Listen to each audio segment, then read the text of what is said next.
notte d'infinito irrequietezza, la dolcezza sulle rive di un tramonto estivo, la violenza sui muri del destino, sui muri del destino. Quasi tutto perde il suo valore in mezzo al mare, il colore dei vestiti, la paura,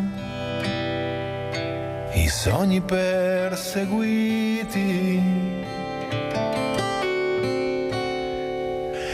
la felicità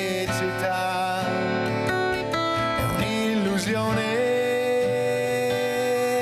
che ha bisogno di una riva per essere smentita o per rimanere attiva.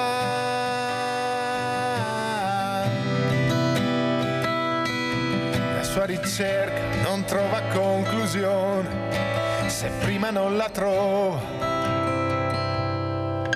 la vita. E quasi quasi anche ricordo di essere esistiti laddove solo il sogno del mare poteva affogare il dolore.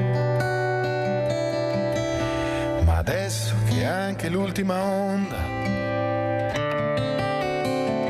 ha rinunciato a prendermi,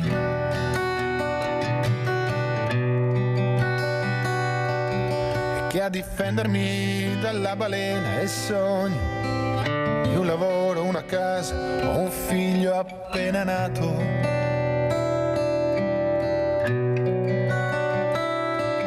Voglio guardare nuovi occhi che parlano al futuro e non occhi ammutoliti dagli orrori del passato.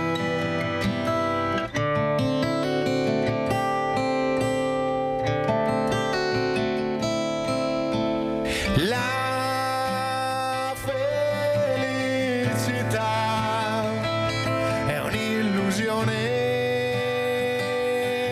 che ha bisogno di una riva per essere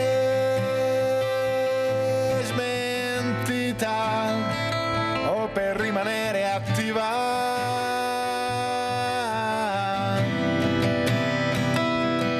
La sua ricerca non trova conclusione se prima non la trova l'amore. La sua ricerca non trova conclusione se prima non la trova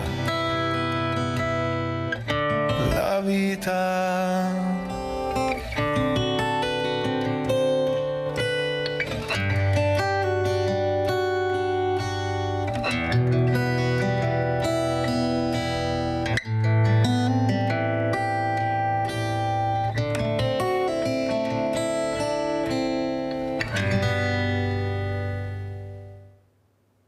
Questa canzone la voglio dedicare a tutte quelle persone che non ci sono più, a tutte le famiglie che non avranno il loro caro seduto a tavola il giorno di Natale perché qualcuno non ha rispettato le regole, qualunque regola che doveva rispettare. Perciò parliamo di morti sul lavoro, morti sulla strada, femminicidi, stupri, di tutto e di più, perché qualcuno non riesce a capire che bisogna dare un segno, battere veramente un pugno forte, perché così è impossibile continuare. Anche ieri io sono stata fermata da diverse persone, di diversa età anche, tutte quante veramente arrabbiate, molto arrabbiate per la paura. Si vive con la paura, perché qualcuno ha cavalcato la paura, ha cavalcato questo disagio e l'ha fatto diventare enorme.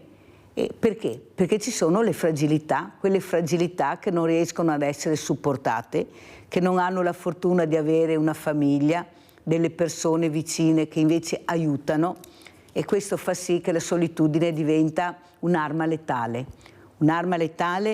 contro se stessi, e questo non va assolutamente bene. Io veramente sto cercando con delle squadre di volontariato di mettere quelle pezze che ancora la politica non mette, per vedere se riusciamo a far passare delle feste non serene di sicuro, ma almeno dare dignità a queste persone, di avere un pasto caldo, di avere del cibo, di avere degli indumenti, il pellet per riscaldarsi, ecco, e soprattutto anche qualche soldino, grazie al 5 per 1000 che mi date, per pagare o le bollette o l'affitto o qualche cura medica. Perciò io vi ringrazio sempre di quello che riuscite a fare, questa benzina che mettete nel mio motore, se no io non sarei in grado di partire. Invece con voi riesco a partire ed era doveroso dirvi grazie, sia anche per la colletta alimentare, per la raccolta delle farmacie per i bambini. Sono state veramente, poi vi farò vedere le immagini, sono state veramente delle raccolte importanti per noi. Detto questo, presento subito gli ospiti graditi. Siamo collegati con la Spagna, dove c'è Manuel Giuge con sua figlia Federica. Manuel Giuge, campione italiano di para karate, e la figlia Federica, atleta con disabilità intellettiva. Allora Federica, io partirei proprio da te, grazie anche al tuo papà, questa meravigliosa famiglia che hai. Spiega cosa vuol dire disabilità intellettiva, perché noi dobbiamo anche iniziare a parlare e a conoscere, perché gli addetti ai lavori sanno, ma io sono convinta che a casa vedono Federica e dicono: ma come? Questa sportiva, questa campionessa, con questo papà meraviglioso, con questo campione. Allora, cosa ti senti di dire quando ti dicono questa parola o ti danno questa etichetta? Vai Federica. Ma a me diciamo che l'etichetta non interessa, però diciamo che la disabilità intellettiva ce ne sono due, quella più grave e quella leggera, che è quella che io, ed è praticamente faccio fatica a concentrarmi e faccio più fatica degli altri a diciamo un po' a memorizzare le cose, cioè se una persona ci mette, non lo so, 2 giorni, io ci metto, non so, una settimana. Ecco. Federica, e quanto ti ha aiutato lo sport? Molto, soprattutto perché mi tiene concentrata, quindi mi ha aiutato moltissimo. Cioè, con lo sport riesci ad arrivare dove da sola non saresti arrivata, la concentrazione che ti dà questa disciplina. Allora vorrei sentire anche il tuo papà Manuel. Intanto grazie Manuel per questo collegamento importante, ma capisci che ho il coraggio di parlare e di affrontare gli argomenti senza girarci tanto attorno e fingere che non esistono, ma soprattutto la tranquillità con la quale Federica ha spiegato cosa vuol dire questa disabilità intellettiva, ma soprattutto grazie allo sport. Ma grazie allo sport perché? Perché c'era un genitore, una famiglia che l'ha aiutata, che le ha detto vai avanti e tu ne sai qualcosa perché anche tu sei diversamente agile. Ecco, cosa vuol dire sapere che devi dare il meglio di te stesso perché hai anche una famiglia che ti guarda, dei figli che ti guardano, e perciò devi essere anche un po' un esempio di coraggio, di costanza e anche avere questa disciplina che è lo sport, e tu hai appunto scelto come para karate. Prego Manuel. Sì, intanto grazie mille per l'invito, è sempre un piacere essere qua. E niente, praticamente quando almeno posso parlare per me, ci sono tanti sacrifici sotto. Quando si inizia a fare sport, quando si continua, bisogna dedicare giornate intere, e non è un sacrificio solo che fai te, ma lo fa anche chi ti accompagna, chi ti dà una mano, chi ti supporta, chi mette da parte appunto dei soldi per dopo, in questo caso magari andare da qualche parte a fare qualche gara. Quindi questo è uno stimolo in più per dar sempre il 100%, di non prenderla come una cosa, vabbè la faccio fino a che ho voglia, dopo il giorno che non ho più voglia smetto, torno a casa. È una cosa seria, se viene presa seriamente è una cosa costruttiva, è una cosa che ti stimola, che ti fa uscire di casa, importante. Come ho detto, ti fa fare sacrifici, e non solo te stesso, anche la tua famiglia fa sacrifici quando si parla soprattutto di uno sport dove è inclusivo, dove c'è della disabilità, insomma, i genitori devono essere molto aperti, pronti ad aiutare il figlio, la figlia e anche appunto il maestro, la maestra. Insomma, lo sport crea anche una, chiamiamola comunità, che si aiuta, e in questi giorni, in questo periodo, fa sempre utile trovarsi dentro a un, chiamiamolo un circuito di persone che ti può aiutare, ti può sostenere, ti può dare una mano se serve, quindi non solo magari anche economicamente, ma anche moralmente, perché soprattutto poi quando magari si avvicinano a questi periodi che sono sempre molto belli, delle feste di Natale, chiamiamole delle vacanze natalizie, però dopo bisogna scontrarsi con la realtà, e la realtà molto spesso può essere molto dura e lo sport può alleviare a volte alcune, diciamo, difficoltà che comunque esistono, ci sono e che bisogna sempre cercare di superare. Allora, voi siete in Spagna, precisamente dove e perché in Spagna, in questo posto? No, noi siamo praticamente a Benidorm, che è una località vicino a Alicante. Siamo venuti questa volta più per curiosità, avevamo questa settimana libera e abbiamo detto andiamo, abbiamo visto che ovviamente il periodo non è quello estivo, quindi anche i costi sono più limitati. E com'è la situazione? Che tempo fa intanto? C'è il sole, sono circa 18-19 gradi, quindi sta meglio rispetto magari dalle zone nostre che in questo periodo sono un po' più fredde. Ascolta Manuel, io ieri ho avuto un'altra persona, Laura, che soffre di sclerosi multipla, in sedia a rotelle come te, e dice che per lei uscire il mattino è molto difficile per le barriere architettoniche e forse che non si fa abbastanza per capire che avete tutto il diritto di vivere quella quotidianità che vivono i normodotati uscendo di casa. Non sempre, diciamo noi, perché anche quelli hanno i loro problemi. Però io ho pensato, siccome avevo anche un sindaco collegato, ho detto perché non fare una corsia preferenziale, visto che ci sono per le biciclette, per i pedoni, perché non fare una corsia preferenziale anche per queste persone? Ed è piaciuta molto l'idea, devo dirti la verità, dopo non so se la realizzeranno, ma intanto bisogna sfornare idee, anche perché basta copiare, non è che dobbiamo fare chissà cosa. Ecco, tu ad esempio, poi voglio sentire anche Federica, ecco, che differenza hai trovato tra le barriere architettoniche che trovi qui in Italia e le barriere architettoniche invece che ci sono in Spagna? Che spieghiamo anche cosa c'è in giro per il mondo, visto che questa mattina siamo in Spagna. Prego Manuel. Sì. Beh, allora tra Italia e Spagna sinceramente dopo dipende sempre da che paese vai a visitare, perché dopo, come da noi, ci sono certi paesi che magari sono molto più antichi, quindi magari sono magari arroccati anche a certe colline, così, quindi è già più complicato a cercare di rendere accessibile, scusate che mi sta rendere accessibile appunto tutte le strutture, le strade, i marciapiedi. Certo che se si va in zone turistiche, ecco, quello là già è qualcosa è più semplice. Io però più che per la Spagna, per esempio, vorrei tirare fuori questo esempio che mi è capitato quest'estate di andare dall'altra parte del mondo, a Singapore, dove ho trovato una situazione spettacolare per quanto riguarda le barriere architettoniche. Sono città molto moderne, sono costruite già dalle fondamenta con un criterio di accessibilità totale. Mi riferisco per esempio alla metropolitana.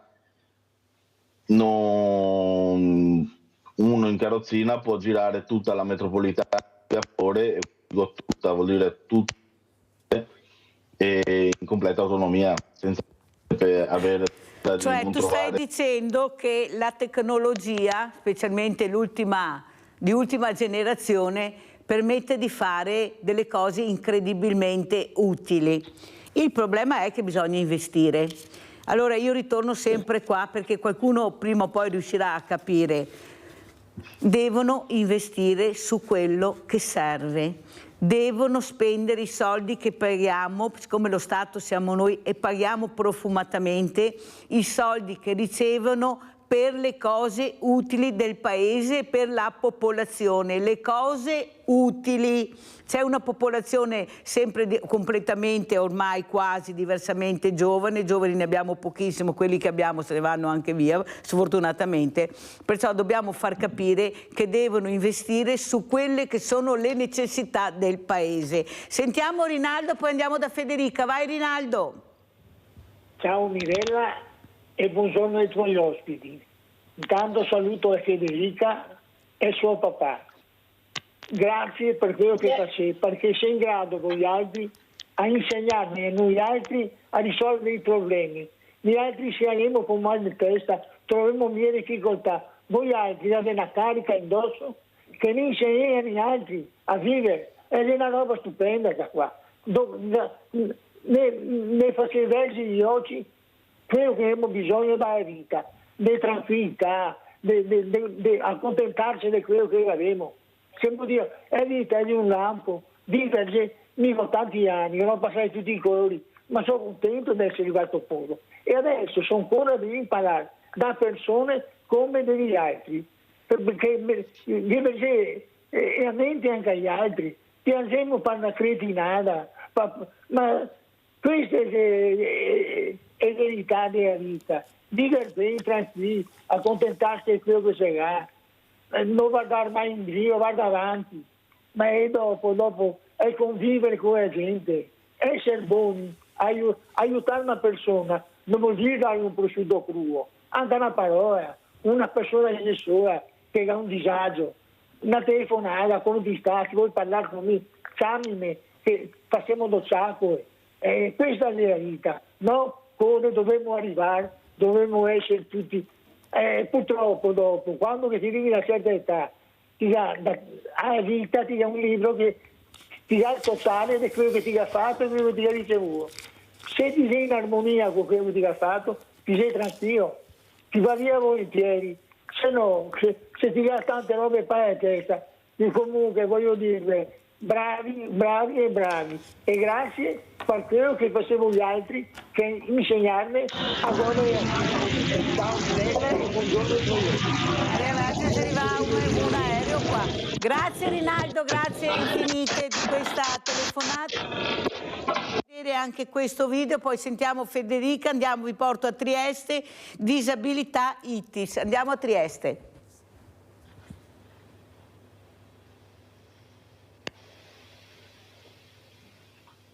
Si sono svolti oggi a Trieste gli Stati Generali della Disabilità in Friuli Venezia Giulia, promossi dalla FISH e dalla FISH regionale. L'evento ha rappresentato un'importante occasione di confronto sul tema dell'inclusione e dei diritti delle persone con disabilità, ponendo al centro il percorso verso la costituzione dell'Osservatorio regionale sulla condizione delle persone con disabilità previsto dalla legge regionale 1622. Durante l'incontro esperti, istituzioni e associazioni hanno discusso delle politiche nazionali e regionali, delle buone prassi già adottate in altre realtà italiane, delle sfide ancora aperte. Tra i temi affrontati il lavoro, la vita indipendente, l'accessibilità e il turismo inclusivo. È stato inoltre evidenziato il contributo delle associazioni nella formulazione di proposte legislative e nel supporto concreto alle persone con disabilità e alle loro famiglie. In questo contesto abbiamo sentito l'assessore regionale alla salute, politiche sociali e disabilità Riccardo Riccardi, che ha sottolineato l'importanza di una collaborazione tra istituzioni e territorio per promuovere l'inclusione. Quando si parla di disabilità non si è mai fatto abbastanza, quindi noi continueremo nel metodo, che non è un metodo chiuso, non è un metodo fatto di solo norme e regolamenti, continueremo a investire risorse importanti e daremo ulteriore corpo a quella norma che abbiamo approvato all'unanimità del Consiglio regionale che riguarda la riforma della disabilità. Questa è una regione che in questo Paese ha segnato sicuramente la storia degli strumenti con i quali si affronta la disabilità. Io penso che noi continueremo a essere battistrada su questo, perché c'è una cultura, c'è una forte tradizione e soprattutto c'è un sistema che fonda sulla sussidiarietà, cioè non è un problema che si risolve all'interno del sistema istituzionale, ma l'istituzione affianca il percorso legato a molte famiglie, a molte associazioni, alla cooperazione sociale, al sistema del terzo settore che guidano questo processo con grande intelligenza e responsabilità. Allora, non so se hai notato, Federica, che dove ci sono anche convegni importanti, dove informano, ci sono sempre pochissime persone, per non parlare di giovani. Sono sempre gli addetti ai lavori, una certa parte della politica con gli assessorati magari di competenza, però quello che io vedo è che mancano quelli che invece dovrebbero sapere, informarsi. Pensa, Federica, che io ho chiesto anche al presidente di una consulta giovanile di Treviso, e lo dico sempre, chissà che cambia anche qualcosa, cosa sono i CEOD, e non sapevano cosa rispondere perché non conoscevano questa parola. Ma quello che mi ha fatto anche stupore è che all'interno della scuola c'era anche qualche insegnante, qualche professore, e anche lui non sapeva. Non ti sembra che ci sia un po' troppa anche pigrizia da parte anche del mondo giovane di capire cosa vuol dire questa parola disabilità, che se la allarghi a 360 gradi è enorme, però se riesci a capire può anche farti capire l'importanza invece di conoscere queste persone. Cosa ne pensi, Federica?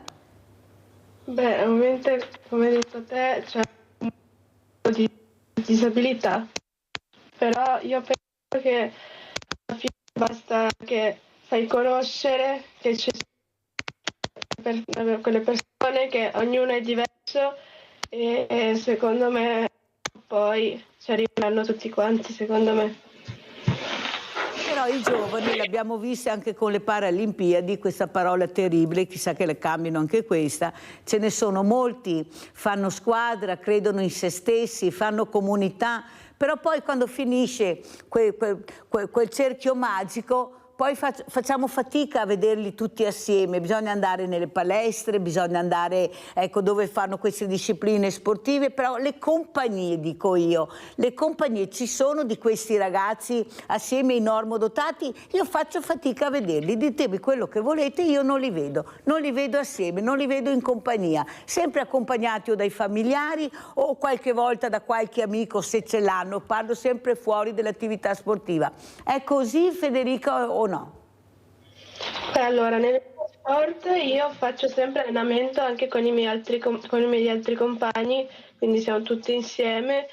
E poi negli altri sport questo non posso sapere se fanno allenamento da soli o con gli altri, però io personalmente faccio sempre allenamento con tutti i miei compagni. Ma nella quotidianità, quando stacchi dall'allenamento, la vita quotidiana, a parte lo sport che fai, Ah, no, esco, vado fuori con gli amici, quindi sto al telefono, quindi la quotidianità... tu secondo te non è che non ci siano queste compagnie? Io non le vedo, scusami, io sono giro molto, però io faccio fatica a vedere questo. Sì, per telefono, come hai detto tu, certo, col social sì, ma assieme, in questa movida io, scusate, ma non li vedo. Giuge, cosa dici tu? Sono io che non li vedo oppure sono io che frequento cose strane?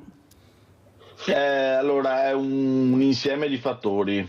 Allora, il primo, per come la vedo io, il primo è la fortuna. Bisogna avere semplicemente fortuna di magari nascere e crescere in un contesto che comunque cerca di aiutarti, partendo dalla scuola, partendo dalle maestre, fondamentali le maestre, perché quando purtroppo in una classe magari di 20 ragazzi c'è un ragazzino che può avere una disabilità, diciamo che è in carrozzina, purtroppo spesso è che viene un po' messo su un angolo da parte, perché è il diverso, è quello complicato, è quello là difficile, bisogna aiutarlo.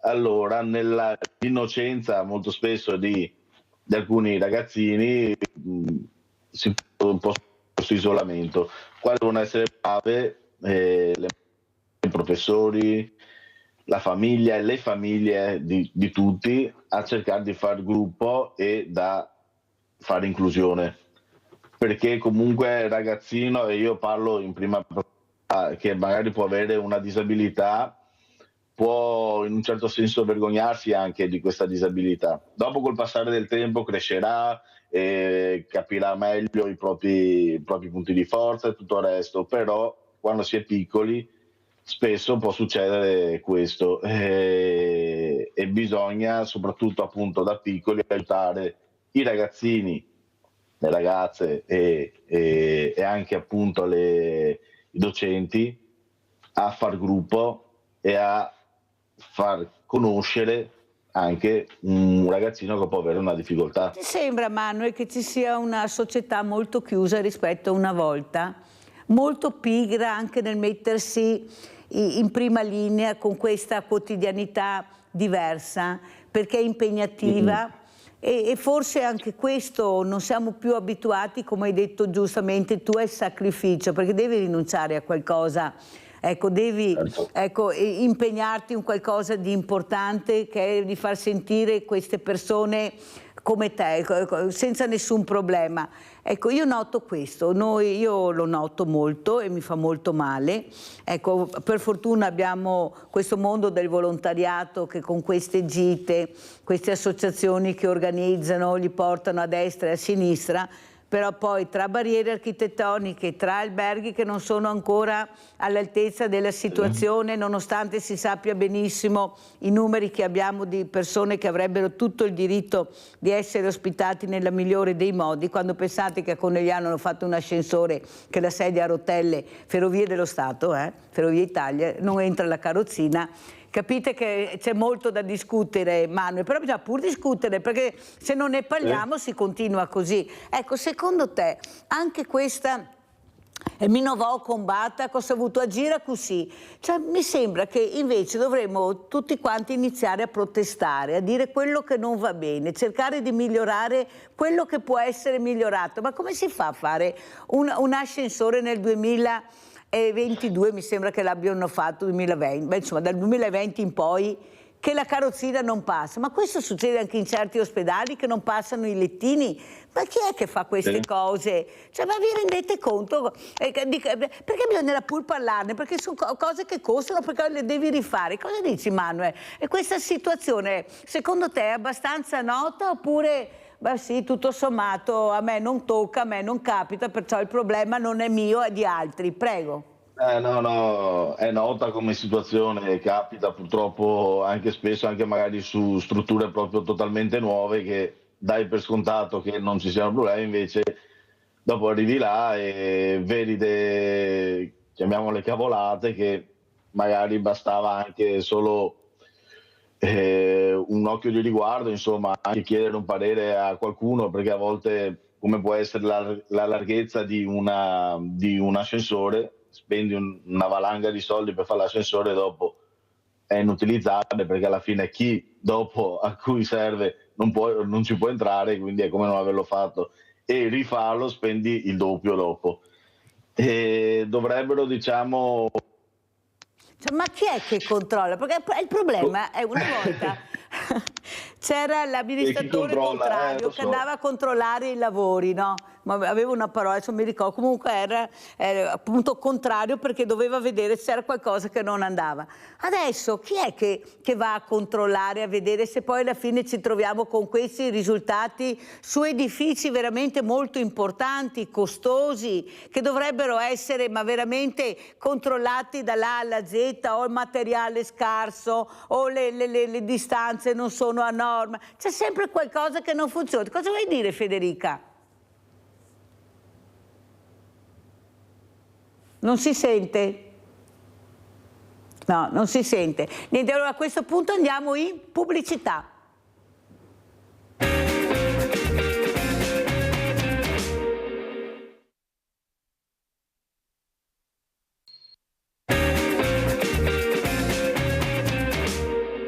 Ora le persone si muovono di più, non tutte, speriamo che molte persone, nonostante anche le differenti esigenze di mobilità, riescano a farlo. speriamo che nei prossimi anni questo evento da 4-5 persone con disabilità che hanno esigenze specifiche possa diventare 10-15, e questo è un po' il messaggio che vogliamo portare. Uno scalino per accedere al bagno o dimensioni che non consentono a chi ha l'ausilio della carrozzina di muoversi. Le strutture turistiche in Veneto non sempre sono a prova di disabilità. Un muro, quello della cultura, dell'inclusione, che anno dopo anno la Fondazione Efesto ha cercato di abbattere. L'ultimo evento in ordine di tempo sarà proprio la 4 giorni della manifestazione Un mondo che si muove. Da Belluno a Venezia, decine di tappe percorse da altrettanti uomini e donne portatori di diverse disabilità per testimoniare il livello di accessibilità del territorio. È una scintilla che vogliamo far scoccare, che riguarda l'accessibilità a 360 gradi. Rientra tra le iniziative che un po' ci mettono alla prova, un po' ci fanno riflettere. In questo caso parleremo di turismo accessibile. In questo viaggio che unirà le province di Belluno, Treviso e Venezia, dove vediamo non solo qual è l'accoglienza della nostra città, ma anche quali sono i punti per poterla migliorare. Diversi talk organizzati, decine le tappe inserite nel percorso. I partecipanti attraverseranno il lago di Santa Croce in barca, percorreranno la ciclabile che da Susegana porta col Fosco, le mura cittadine, l'Alzaia del Sile, fino all'isola di San Giorgio a Venezia. C'è un tessuto sociale ben favorevole per accogliere i temi dell'inclusione, il Veneto è avanti e lo vogliamo testimoniare proprio con questo passaggio da Belluno a Venezia. Le strutture stanno rispondendo. Dal 26 al 29 settembre 8 i comuni attraversati. Oggi in loro rappresentanza c'erano tutti i primi cittadini. Un impegno che coinvolge tutti, una storia, quella della sfida, l'accessibilità, che riguarda tutti. Federica, cosa ne pensi? Sei collegata, Federica? Eccola qua. Ecco, io, scusami, ma io non so, io tante parole sì, però che si concludono in quella giornata, in quel contesto e poi chiusura totale. Cosa ne pensi, Federica? Beh, sicuramente hanno partiti da gigante comunque, perché fanno molte attività, almeno per quello che ne so.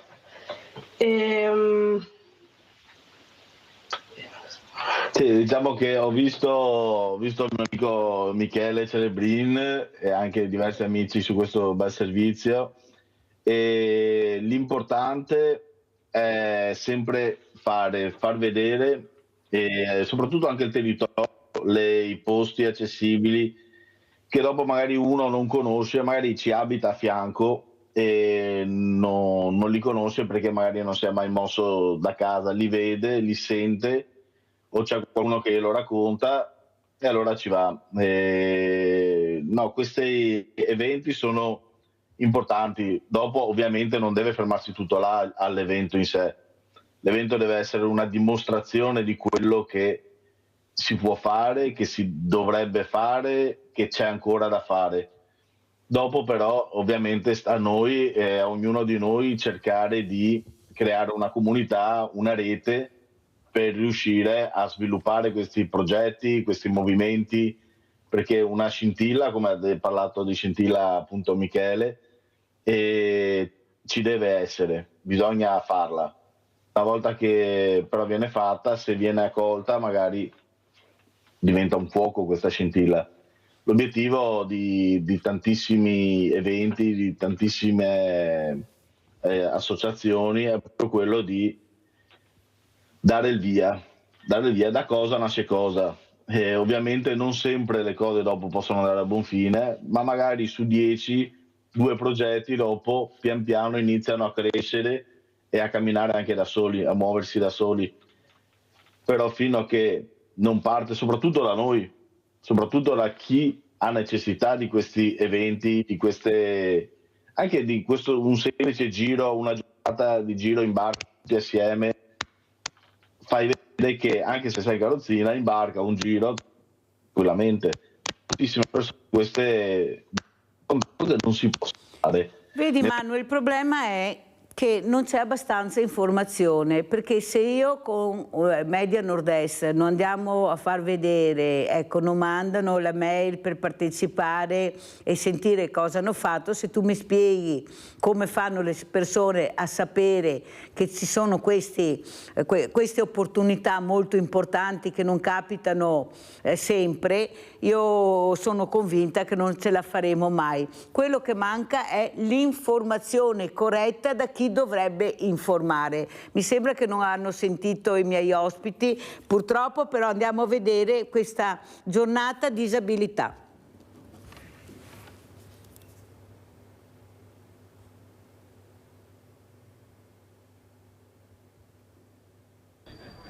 Giornata mondiale delle disabilità. Numerose le iniziative in città e provincia. A Vicenza, in Piazza dei Signori, sono stati convocati i sindaci che hanno aderito all'iniziativa di Luca Lapo, il presidente dell'associazione no profit Stay With Us. Gli amministratori pubblici sono stati invitati a muoversi nei rispettivi comuni che amministrano nelle stesse condizioni dei disabili. Questo mio intento è nato proprio per far capire alle amministrazioni comunali che non hanno problemi nello spostamento non possono percepire i reali problemi che ha un disabile, un anziano a circolare nel territorio. Quindi alle nostre spalle vediamo persone in carrozzina, vediamo persone non vedenti, vediamo persone con delle disabilità anche psichiche, proprio perché nel quotidiano comunque queste persone hanno delle difficoltà. Quindi noi oggi, ci sono diversi amministratori insieme a me, proveremo l'esperienza di percorrere il centro storico. Io ad esempio proverò l'esperienza di un non vedente. Cosa ha scoperto, ecco lei? Beh, sicuramente la fatica delle braccia e quindi l'affaticamento, poi gli spazi che devono essere molto più ampi, se no si continua ad andare a sbattere, l'importanza anche della pulizia e delle buche nei marciapiedi. Crediamo che sia importante dare un seguito a queste giornate. Stamattina io ho provato nel mio comune cosa vuol dire essere in carrozzina e devo dire la sincera verità che ho trovato molte difficoltà. Credo che l'essenza di questa giornata sia quella di porre l'accento, l'attenzione su queste tematiche, la tematica della mobilità e la tematica della libertà incondizionata di tutte le persone. Chi ha e chi non ha difficoltà motorie deve avere la stessa libertà di muoversi nel territorio. Abbiamo lanciato una raccolta fondi sulla piattaforma ideaginger.it che ci aiuta a raccogliere questi fondi. Sono 10.000 euro il nostro primo obiettivo per comprare le carrozzine. Ogni carrozzina costa 1.500 euro. Le carrozzine vanno cambiate spesso perché così come un bambino che cammina cambia le scarpe, noi i bambini cambiano le carrozzine. Abbiamo un termine di scadenza che è quello del 10 di dicembre, dobbiamo raggiungere 10.000 euro entro il 10 di dicembre. Avete capito perché vi faccio ascoltare queste cose? Avete capito? Allora io ringrazio che è arrivato anche Toio De Savorgnani, attivista dall'Eco Istituto Alex nel movimento Mountain Way, che voi avete già conosciuto, è venuto diverse volte, ma soprattutto un appassionato dell'ambiente, della storia, della cultura e della tradizione. Ma l'ho invitato perché anche Toio ha una figlia di 24 anni, diversamente agile, e io sto cercando di far capire che per loro è molto difficile uscire di casa, nonostante siano fatti di passi in avanti, bisogna dirlo, però non vuol dire perché si sono fatti di passi avanti che si sia riusciti a capire il problema delle barriere architettoniche. Noi abbiamo anche a Cortina, ancora ci saranno questi grandi avvenimenti, gli alberghi, ristoranti che non sono ancora predisposti per fare questa accoglienza. Secondo te, Toio, intanto grazie, tu che sai di cosa parlo perché lo vivi quotidianamente con questa ragazza, perché non c'è questo ascoltare i bisogni del territorio, specialmente di quelle fragilità che avrebbero diritto di essere in prima linea e ascoltate? Ma perché nella nostra cultura attuale ci siamo molto rinchiusi nell'egoismo, nel guardare i nostri bisogni e non quelli degli altri. Una volta era più facile in una piccola comunità, magari di un paese non grande o di un rione, c'era più conoscenza reciproca e la conoscenza vuol dire più facilità a comprendere i bisogni degli altri. Noi invece adesso viviamo del nostro lavoro, viviamo delle molte ore passate alla televisione, dei nostri bisogni sempre di più, e quindi tendiamo queste persone con problemi a escluderle, a far finta che non esistano, e quindi quelle famiglie dove ci sono persone problematiche, i figli il più delle volte, ma anche può essere un'altra persona, ecco che si deve arrangiare sempre più da sola. Si parla tanto di inclusione, ma l'inclusione è come dire, una chimera un po', lo vediamo ogni giorno noi a casa. È difficile andare fuori di casa, bisogna aver coraggio, perché tu mostri alla gente che incontri un problema e non ricevi una solidarietà. Il più delle volte ti dimostrano un fastidio, ma insomma sono venuto al supermercato, devo far veloce, c'è qua una persona con problemi che non ti fa passare, che c'è la carrozzella in mezzo, ha un comportamento non consono, insomma queste persone vengono sempre più escluse, ghettizzate, si vedono meno in giro, le famiglie si devono arrangiare. Non c'è tanta solidarietà, non c'è tanto vero desiderio di inclusione, quindi non è solo un problema di barriere architettoniche. Le barriere architettoniche noi ce le abbiamo nel cervello, perché vedo che noi, appunto, essendo in questa situazione in cui non c'è un grosso handicap fisico, ma è un handicap psichico, ma vai al cinema, se c'è un comportamento scorretto c'è subito gente che protesta.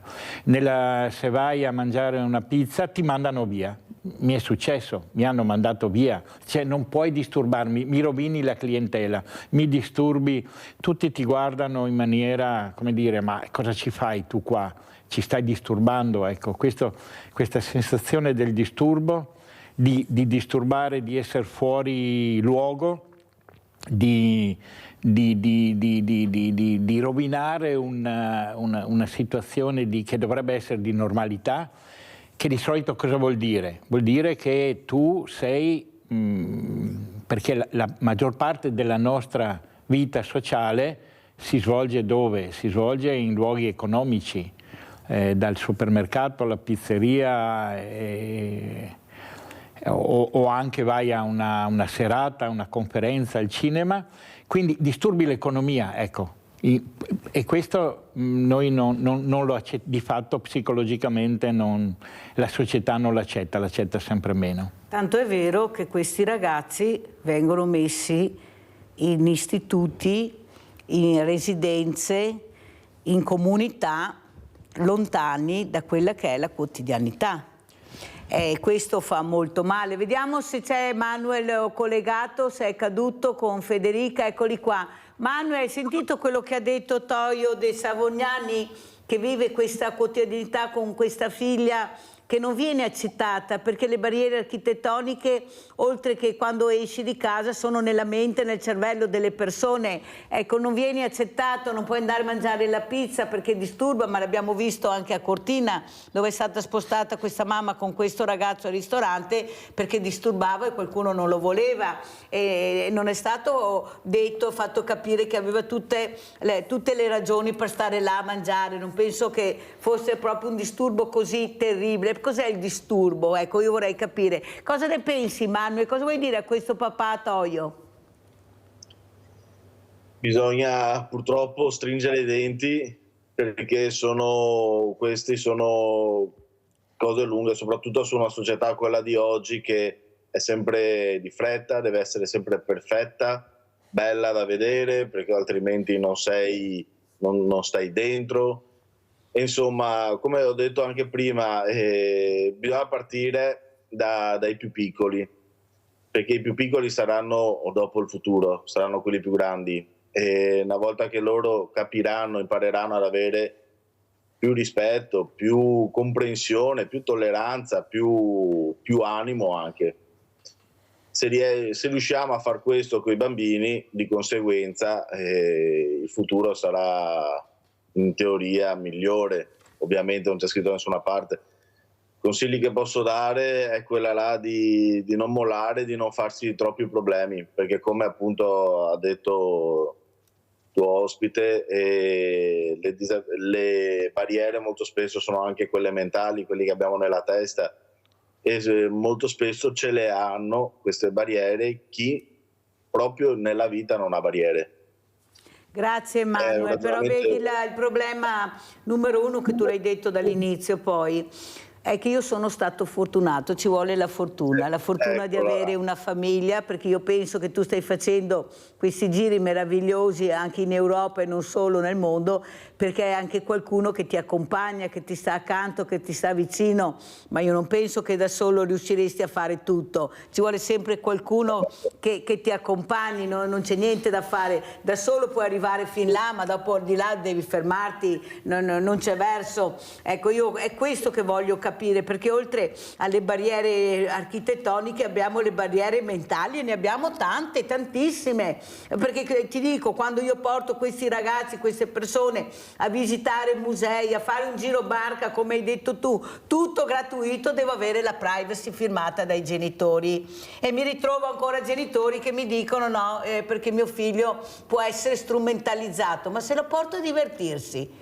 sei tu che lo stai strumentalizzando, che gli inviti di fare una cosa che farebbe tuo figlio normodotato e non diresti niente. A quello non diresti niente, lo stai dicendo a quello che non può decidere da solo, perché sei tu che devi mettere la firma. Però siccome che io non la metto perché sennò mio figlio viene visto, ecco, e lo individuano. Ecco, hai capito che, poi sentiamo anche Toio, che queste sono le barriere mentali che io sto combattendo, perché facciamo del male a loro, perché loro non possono decidere, perciò non possono muoversi, non possono uscire e vedere, magari visitare e staccare la spina da questi genitori, magari per un poche di ore. Questo è veramente tragico e lo dico a chi di dovere, perché mettono la privacy dove non serve, dove serve non la mettono. Questo è il grande problema che abbiamo in Italia. Federica, come ci saluti? Saluta. Ciao. Ti ho trovata impreparata. Sì, adesso siamo arrivati ai saluti. Ciao Federica cara, ciao, continua così che vai bene di più, grazie a questa famiglia che hai a fianco, perché è reciproca la fortuna. Manuel, come ci saluti? Io faccio il mio solito saluto, cercate voi di continuare così col lavoro che state facendo, che è egregio, che aiuta tantissimo. E un consiglio che posso dare alle persone che magari si fanno tanti problemi: non fatevi troppi problemi, perché come ha detto molto spesso non esistono. Non bisogna aver paura, non bisogna soprattutto vergognarsi. Aspetta che c'è un'altra telefonata, se non mi cade la linea. Marco da Venezia, ciao Marco. Sì, ciao, avevo chiamato anche ieri, ciao Marco. Buongiorno a tutti.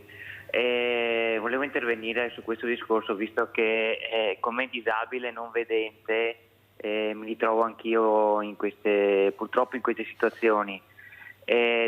Devo dire che io di mia indole posso anche, come ha detto qui l'ospite, posso anche non interessarmi, cioè me ne frego di quello che pensano gli altri e vado avanti per la mia strada.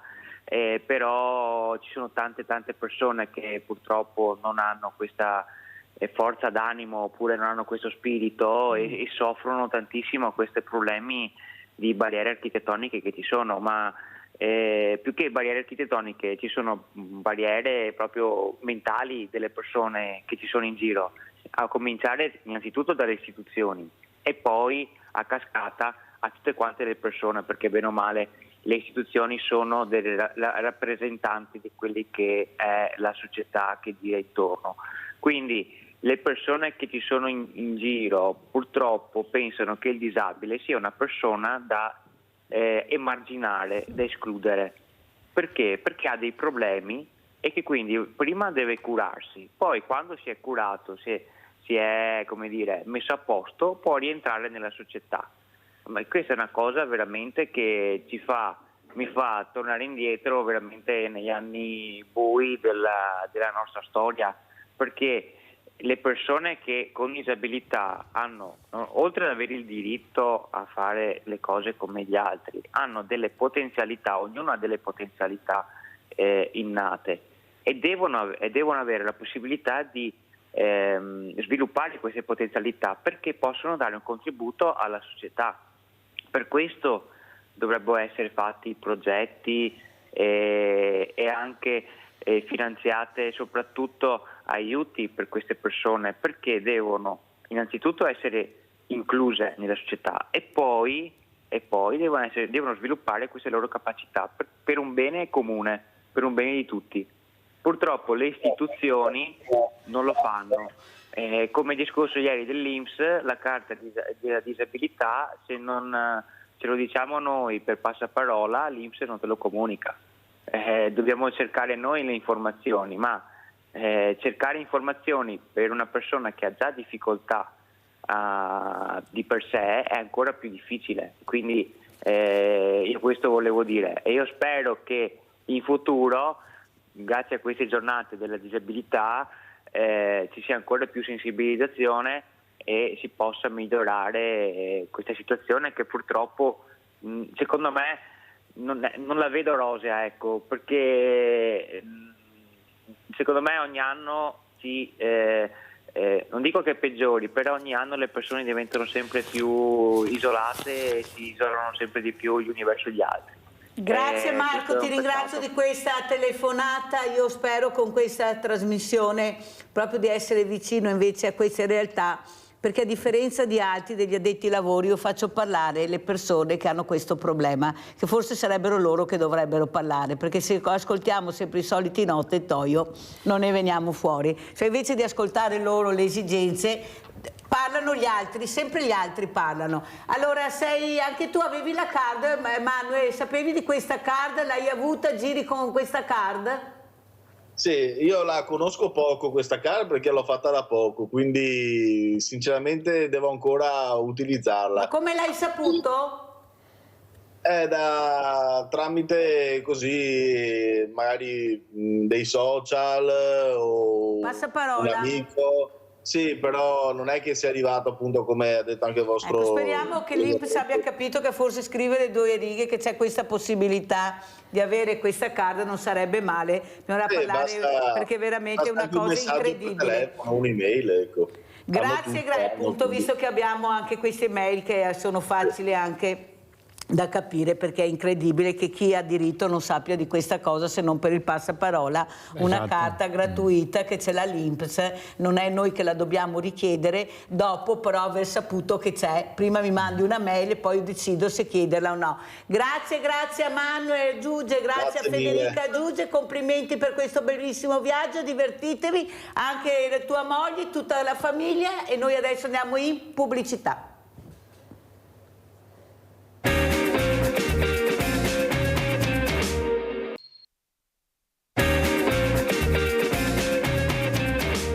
Vi presento altri graditissimi ospiti. Come ho detto, abbiamo Toio De Savognani, ma abbiamo anche la dottoressa Maria Luana Calabrese, presidente Associazione Italiana Tutela Salute Mentale. Grazie dottoressa, io la ringrazierò sempre per averla ospite, per quello che riesce a dire, ma soprattutto per quello che riesce a fare per queste persone che non hanno nessuna colpa e dovrebbero essere tutelate, aiutate e curate. Abbiamo parlato di disabilità, abbiamo parlato di disabilità intellettiva. Qui ho un ospite che ha la figlia di 24 anni appunto con questi problemi mentali, che dice: non possiamo andare a mangiare una pizza perché non ci vogliono, mi hanno addirittura mandato via, non riusciamo ad andare ad un cinema perché disturbiamo, non riusciamo a fare niente. Questi ragazzi sono sempre isolati. Sua figlia ha 24 anni. Cosa dice dottoressa Calabrese? È un grosso problema perché l'emarginazione è proprio un aggravante, diciamo, della malattia, cioè non è possibile uscirne fuori senza l'inclusione sociale, quindi se addirittura vengono mandati via dal ristorante dovrebbero proprio fare un esposto, perché bisogna reagire, non si possono tollerare queste cose.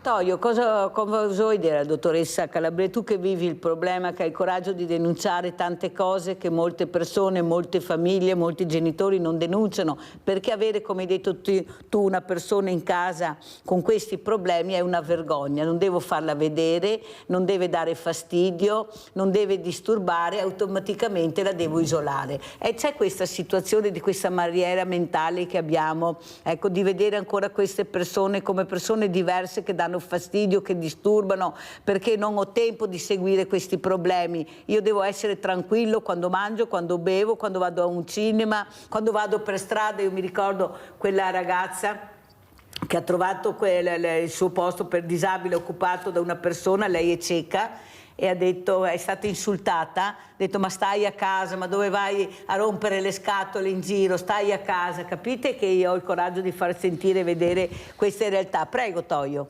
Allora, intanto c'è da dire che non sempre c'è questo rifiuto.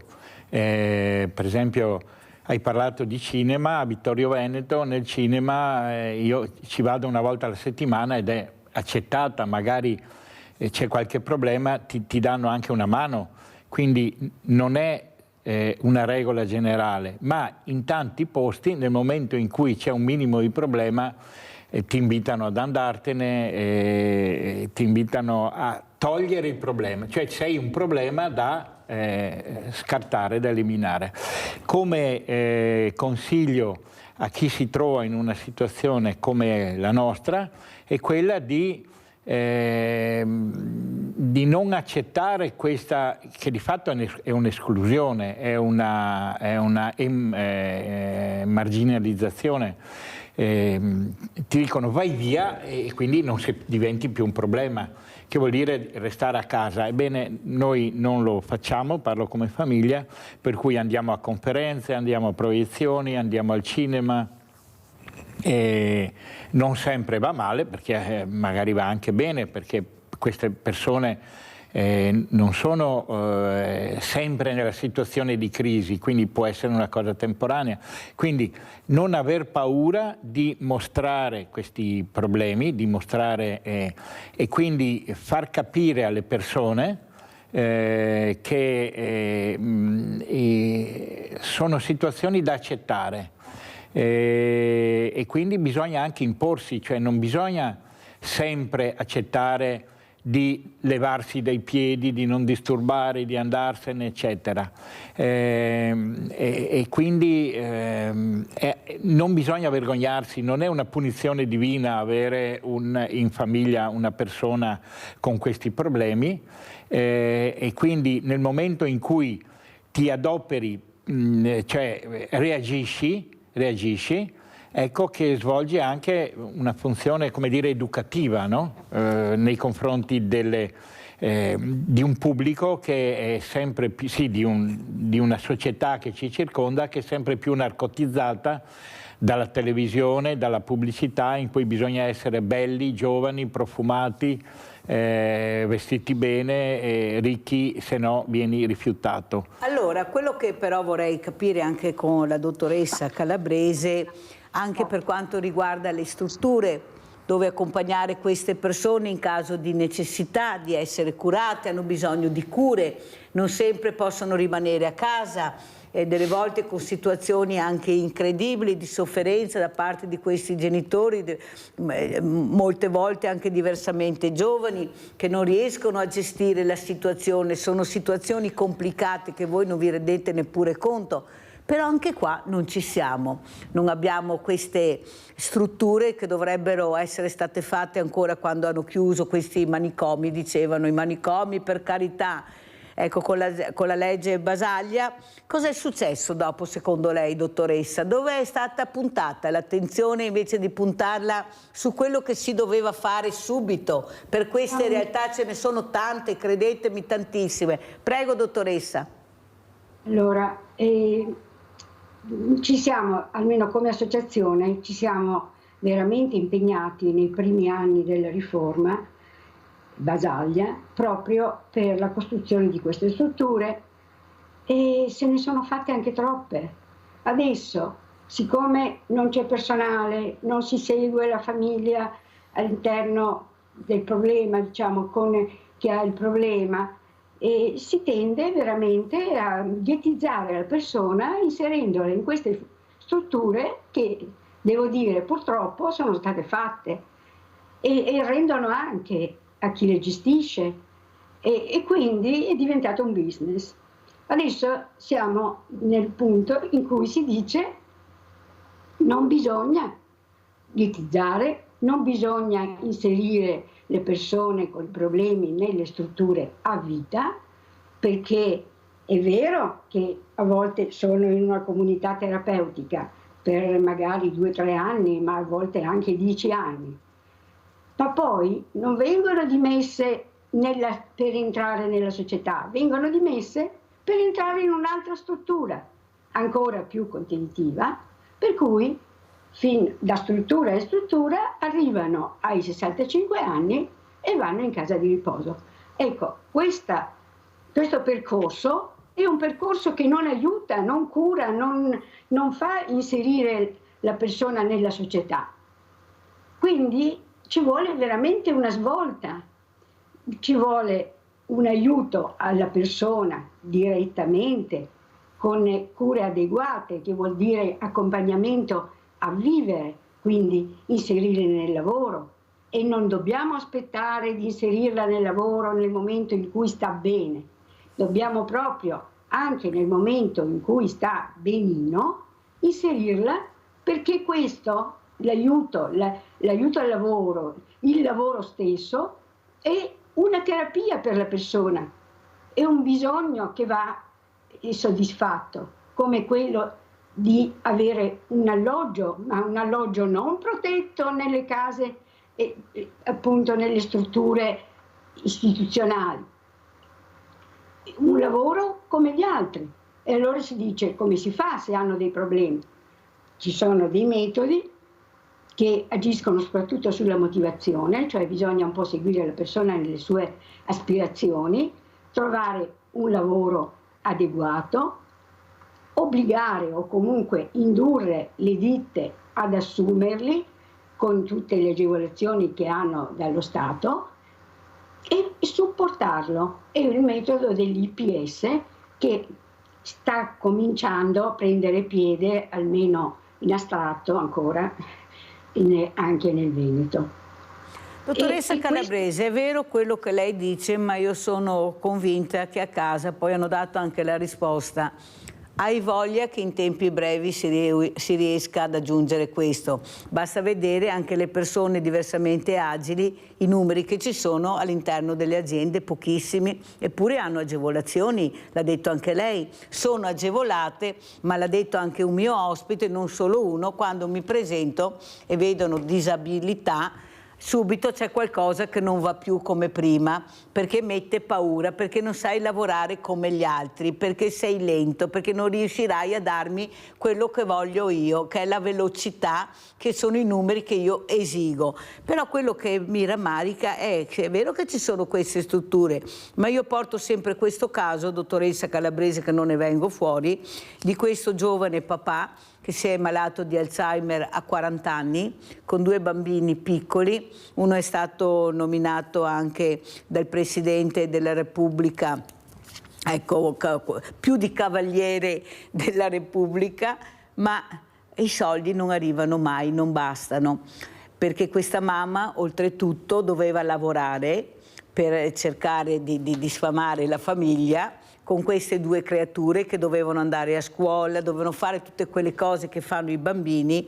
Invece questi bambini si sono ritrovati a 8 anni e a 11 anni ad aiutare il papà per uscire, per vestirsi, per lavarsi. Pensate anche cosa vuol dire per un bambino, vuol dire crescere in fretta subito, ecco, più degli altri. Soprattutto questa mamma che si è vista il papà ricoverato in una struttura per diversamente giovani, per anziani. Perciò questi bambini andavano a trovare il loro papà in questa struttura con grande fatica, poi con grande fatica, tanto è vero che ho dovuto chiamare il sindaco, ho detto cos'è sta storia che a Natale, a proposito, questi bambini non possono andare a trovare il loro papà.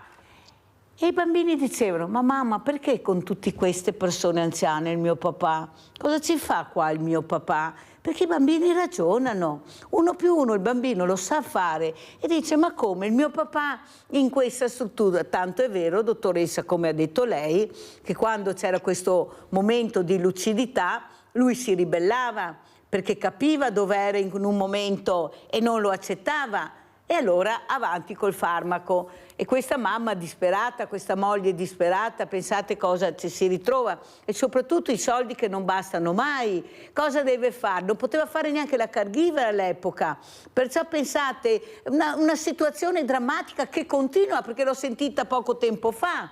Cosa devo fare io? Ecco, dottoressa, ma perché non c'è l'attenzione? Pure come dice Toio, quando i soldi vogliono trovarli, li trovano per le armi, per le feste, per gli avvenimenti, per tutto quello che loro vogliono, i soldi ci sono. Allora, o noi catturiamo l'attenzione di questi governanti a capire le esigenze del paese quali sono, se no non ne andiamo fuori. E per fare questo bisogna parlare, bisogna avere numeri, perché in politica contano i numeri, e parlare. Tanto è vero che io sarei molto favorevole ai referendum, però che vengono poi portati a termine, non che rimangono, di quello che vuole il cittadino. Ecco, tu cosa vorresti come cittadino? Ma noi non siamo ascoltati pochissimo, se non quando decidono loro dove, come e perché. Prego, dottoressa. Sì, noi vorremmo effettivamente delle istituzioni attente. Invece, purtroppo, ho constatato che noi lottiamo addirittura per difendere i nostri diritti contro le istituzioni che li sopprimono. Cioè, faccio molti esempi. Le famiglie, oltre ad avere il problema della persona con disagio, hanno anche il problema di dover sobbarcarsi una bella cifra quando queste persone vanno nelle strutture.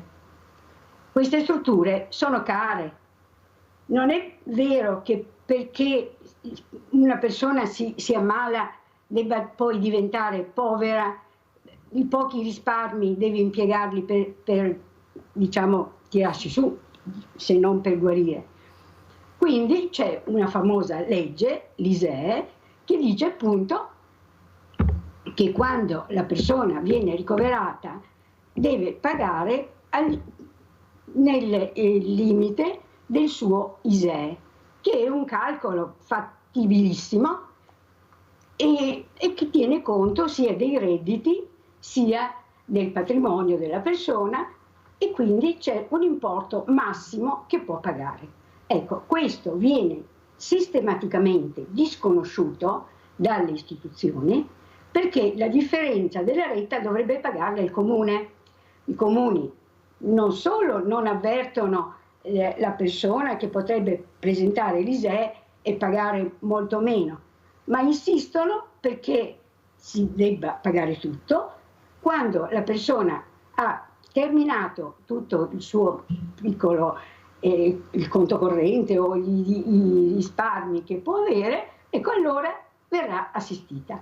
Questo non è giusto, perché intanto chi va nelle strutture deve avere la speranza di uscirne al più presto, di essere inserita nella società e di mantenere quel gruzzoletto che aveva per potersi poi permettere un appartamento in affitto o un qualcosa. Non devi portargli via tutto, renderlo povero e poi dargli l'elemosina. Ecco, questo non viene capito. Solo dove per anni abbiamo insistito, allora i comuni si sono adeguati, ma sono piccole macchie all'interno del Veneto. E questo in tante province. Io avevo l'esperienza di Treviso, quindi molti comuni di Treviso si sono adeguati, ma adesso sento a Verona, a Rovigo, eccetera, chiamano le famiglie, le minacciano che se non pagano vengono mandati a casa, cosa che non possono fare, non possono mandare a casa una persona con disturbi, perché sarebbe abbandono degli incapaci, ma poi veramente non è possibile, però glielo fanno credere. E sono costretti a dire va bene, pago, non c'è problema, bisogna che paghi. Ecco, Questo deve la paura, vede, quello che io dico tutte le mattine, dottoressa, sono riusciti a mettere paura su tutto. Vediamo gli anziani, delle volte vengono all'Emporio Solidale: Mirella, se non pago la bolletta mi tagliano i fili, Mirella, ti prego, Mirella. Ma io dico: ma cosa vuoi che ti lascia stare, stai buona, stai tranquilla, stai serena. Non avere sto problema, se ce l'hai chiamami. Capisce che non ci siamo proprio, dottoressa? Andiamo a sentire proprio queste noi voci invisibili, salute mentale, andiamo a sentire.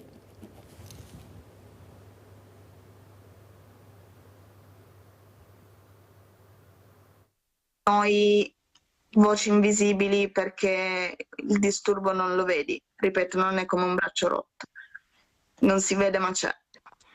E appunto, volendo fare le cose in grande, una volta iniziato a scrivere ho voluto provare a pubblicarlo. Elisa per me vive così, è un padre visibilmente commosso. Maurizio con queste parole racconta perché ha voluto consegnare nelle mani dei media e del pubblico in sala l'evento organizzato a Santa Caterina a Treviso nel giorno dedicato alla salute mentale, le parole della figlia Elisa, oggi scomparsa. Che io non volevo morire, cioè che io avevo ancora tanto da dare, tanto da vivere, tanto da fare. E quello che stavo facendo era una cazzata. Affetta da una forma grave di bipolarismo, Elisa ha lottato contro il male oscuro dentro e accanto a lei c'era la famiglia. Della mente, il dolore del cuore, il dolore dell'anima ti trasforma in dolore fisico e ti stravolge anche la fisicità. Noi ci accorgevamo quando Elisa stava male, pur non dicendoci nulla, solamente dal colore e dallo sguardo che aveva. Si trasformano questi ragazzi. Scrittrice, Elisa, designer di moda, viaggiatrice, quel vuoto che ciclicamente la divorava. Il padre Maurizio da Como è arrivato in Veneto per condividere questa storia e fare rete. Elisa si è aggravata con il Covid, racconta il papà l'importanza per chi vive un dramma interiore di sentirsi realizzato con il lavoro. Lavorava a Firenze, quindi era proprio nel cuore, in uno dei cuori pulsanti del campo del settore della moda. Si sono fermate le sue attività e come sono fermate le attività si è fermata lei e non è riuscita più a risalire la china. Al suo fianco c'è Luciana Cremonese, alla guida della cooperativa Il Solco. Un dato di settembre, sì. Da gennaio-settembre, 100 sono state le persone che sono morte per cause non naturali, ok? Quindi con un suicidio, nel territorio trevigiano, e di questi ci sono minori. Solco dà lavoro a chi soffre di disturbi mentali, è sul territorio grazie ad un sistema cooperativo e agli imprenditori che scelgono di investire in questo ambizioso progetto di aprire uno spiraglio di luce in chi vive nel buio. Non possiamo considerarci solo malati, se noi fossimo identificati solo con quello, non sarebbe una vita degna di essere vissuta. Quindi quello che noi abbiamo cercato negli anni è quello di dare un'identità diversa alle persone che arrivano da noi. E nonostante le difficoltà si può lavorare e questo è fondamentale. Allora, dottoressa Calabrese, come commenta questo servizio, queste parole, questa ragazza che non ce l'ha fatta, perché gli hanno tolto quello che ha detto chiaramente lei all'inizio, il lavoro, la dignità, ecco, la voglia e la speranza di riuscire a vivere con il lavoro, staccare la spina dai fantasmi. Prego. Non so se riesco a dirlo perché tutta questa cosa mi commuove. Non riuscire a vivere è la cosa peggiore che possa capitarci. Ma è questo, dobbiamo aiutare la persona nella sua difficoltà del momento a riemergere. La persona che vede chiusa la sua attività, si vede chiusa la vita, deve poter essere sostenuta dai servizi sociali, non tanto dalla psichiatria, ma dai servizi sociali, dalla collettività, dalle persone vicine, ma soprattutto dalle istituzioni, e non averle contro, come dicevo poco fa. Io ricordo sempre, e ho il dovere di ricordarlo, il Michele Baù. Che lei ha letto la lettera, io mi ricordo di questa lettera. E lui esprimeva proprio bene questo disagio di vivere in questa situazione, aggravata dalle istituzioni rispetto al disagio suo vero, aggravata dal fatto che se stava male veniva rinchiuso, veniva legato la contenzione, se voleva il lavoro, gli veniva offerto un lavoro da 1,50 € l'ora, che poi era quell'assemblaggio dato così per passare il tempo più che altro. E questa impossibilità di vedere un futuro li fa morire. E questo va aiutato. Invece cosa si fa? Si dà il farmaco, resisti, stai buono. E questa non è vita. Quindi è diversa la cura della salute mentale. Non è un braccio rotto, come diceva la ragazza. Mirko da Padova, vai Mirko. E sappiamo cosa... Aspetti dottoressa, se no mi cade la linea, vai Mirko. Ai suoi ospiti. Ascolti signora, stavo guardando la sua trasmissione e praticamente guardavo un attimino finché lei non andava in onda le trasmissioni sulla RAI, e la preoccupazione della RAI nelle loro trasmissioni sono gli aerei che costano troppo per viaggiare, dove vanno in ferie in montagna a sciare, e cosa costa sciare, cosa costa l'albergo, e cosa costa queste cose. Sembra che il problema in questo momento del Natale per la RAI sia le vacanze, le ferie. Non lo so, sembra che viviamo in un mondo fantastico. Lei sa meglio di me che l'altro giorno hanno trovato un signore di 53 anni morto dal freddo in garage, che mi ha sconvolto la vita, perché non molto tempo fa è successo anche a Padova, e succedono e forse non vengono informati. Però ho telefonato per una cosa, per complimentarmi con la dottoressa, perché dice delle parole che veramente mi toccano il cuore. È un ospite meraviglioso, gli faccio i complimenti. Forse uno dei migliori che ha avuto, senza togliere nulla agli altri. Però ha detto una frase meravigliosa: perché quando ci si ammala bisogna diventare poveri. Ha ragione, complimenti, e sempre complimenti alla sua trasmissione. Caro Mirko, siamo riusciti a emozionare Mirko questa mattina con la dottoressa Calabresi. Io l'avevo detto a Toio Salvognani, una dottoressa che parla chiaro, che ha il coraggio di mettere il dito nella piaga e dire: questa è la piaga, questa dobbiamo curare, qua dobbiamo concentrarci. Toio, cosa vuoi dire? Ecco, tu che vivi questa situazione, l'hai detto prima ancora che arrivasse la dottoressa Calabrese, ecco il problema di vivere la quotidianità.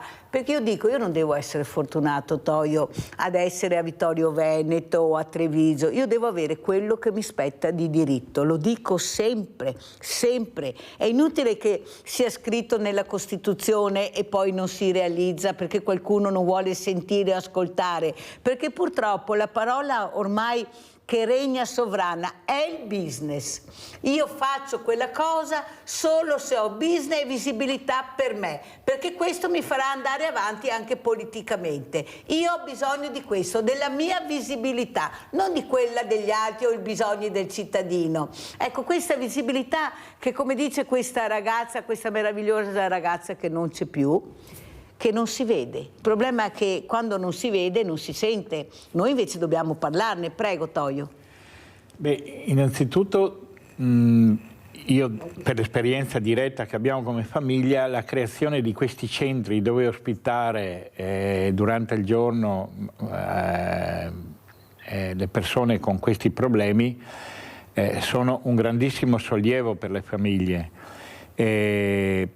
Però il problema vero è che la politica, che magari in un certo momento con una certa spinta ha creato queste situazioni, magari con la grande spinta nata col dottor Basaglia, che è una specie di, potrebbe essere considerato un santo laico. Nessuno aveva avuto il coraggio di fare, dire e soprattutto fare quello che ha fatto lui, e ha cambiato la situazione. C'è stato un cambiamento, sono state create queste strutture, sono utilissime, indispensabili. La vita delle famiglie sarebbe molto più dura se non ci fossero, ma siamo in una situazione in cui tutti i servizi sociali vengono erosi pian piano, grandi promesse, aumento delle pensioni e dopo ai pensionati sono stati dati aumenti di pochi euro al mese, grazie governo, e quindi anche queste strutture, questo argomento della disabilità in tutti i suoi aspetti è sottoposta a questa erosione continua, cioè viene applicato il principio della rana bollita, se ti tolgo il 50% in un colpo succede una rivoluzione, se ti tolgo l'1% ogni mese, alla fine non te ne accorgi. Quindi la politica è indispensabile, è essenziale che prenda coscienza di questo, perché in realtà cosa stanno facendo? Tutti d'accordo, purtroppo non ci sono grandi a livello nazionale voci, o regionale voci dissidenti da questo punto di vista nella politica, voci importanti, si stanziano sempre più soldi per le armi e in questo momento stanno uccidendo persone con le armi italiane che sono il vanto dell'Italia, cioè la parte industriale che funziona di più, ma dovremmo vergognarci, dovremmo autoseppellirci dalla vergogna a dire che il settore delle armi è quello che industrialmente tira più di tutti, ma armi vuol dire che sta morendo persone con le nostre armi prodotte da noi sia in Israele, in Palestina, che in Ucraina e chissà in quante altre guerre del mondo saltano bambini sulle mine italiane. Oppure investiamo, come è stato detto, cifre esorbitanti in grandi eventi mediatici, penso alle Olimpiadi che costeranno miliardi di euro alla fine, quando loro signori si degneranno a mettere in chiaro i costi reali, non nascosti, e spero che prima o dopo succeda. Ecco, ma per poter permettere che chi soffre di disabilità possa essere gestito, possa essere aiutato e possa fare una vita sempre migliore, bisogna investire più soldi, non disinvestire. A livello nazionale dalla disabilità, così come tutta la sanità, sono stati levati soldi, quindi ci sono servizi sempre più ristretti, sempre più scadenti, obbligando, non è vero, ognuno fa la sua parte di responsabilità, come ha detto la dottoressa, che i comuni che dovrebbero intervenire, ma gli viene levato soldi anche ai comuni e quindi raccontano bugie pur di poter invece investire in altre cose. Ecco, quindi la funzione della politica nazionale è indispensabile, bisogna obbligare la politica a investire di più nella sanità e nella disabilità. Allora io volevo salutare Gigi Pirollo per un saluto che farà questa mattina, perché anche ieri pomeriggio, incidente mortale nel tardo pomeriggio in via Colombara a Marchera tra l'hotel Alettori e l'area per il lavaggio delle cisterne. Nello scontro tra un auto e una moto, un ragazzo di 21 anni che era in sella alle 2 ruote ha perso la vita. Allora Gigi Pirollo, ti ringrazio intanto per questo collegamento veloce che faremo, perché io so che questa mattina tu vuoi dare un messaggio. Noi dobbiamo ascoltare queste persone che insegnano a fare una guida sicura il più possibile, naturalmente, però che neanche loro sono ascoltate. Gigi Pirollo è stato l'unico che ha avuto il coraggio di denunciare che i ragazzi quando escono non sanno guidare, anche se hanno la patente non sanno guidare, e soprattutto non c'è il rispetto di quello che dovremmo avere tutti quando usciamo di casa e guidiamo una moto, una macchina, una bicicletta, un pedone. Gigi, cosa vuoi dire? Che messaggio vuoi fare questa mattina? Ciao a tutti. Allora, mi hai sconvolto quando mi hai chiamato per dirmi un'altra morte, ma qui è un bollettino di guerra, perché ogni giorno ci sono morti con le macchine, con le moto, con le bici, è un disastro. Ma sai come la penso io da anni, perché è anni che ne parlo. Allora, uno, non sanno guidare, l'hai detto tu, ma c'è anche un altro, non c'è rispetto reciproco. cioè praticamente salgono in macchina o in moto, gli altri non esistono, non rispettano quindi il codice della strada. Disattenzione massima con i telefoni, con quello che cioè l'attenzione per la guida non esiste. Con le macchine, ma anche con le moto e anche con le bici, perché ieri c'era uno che zizzagava, eravamo in coda, tutto questo qui girava a destra, a sinistra, e dopo se viene tirato sotto è logico che dopo di chi è la colpa, perché dopo sei tu responsabile che l'hai tirato sotto.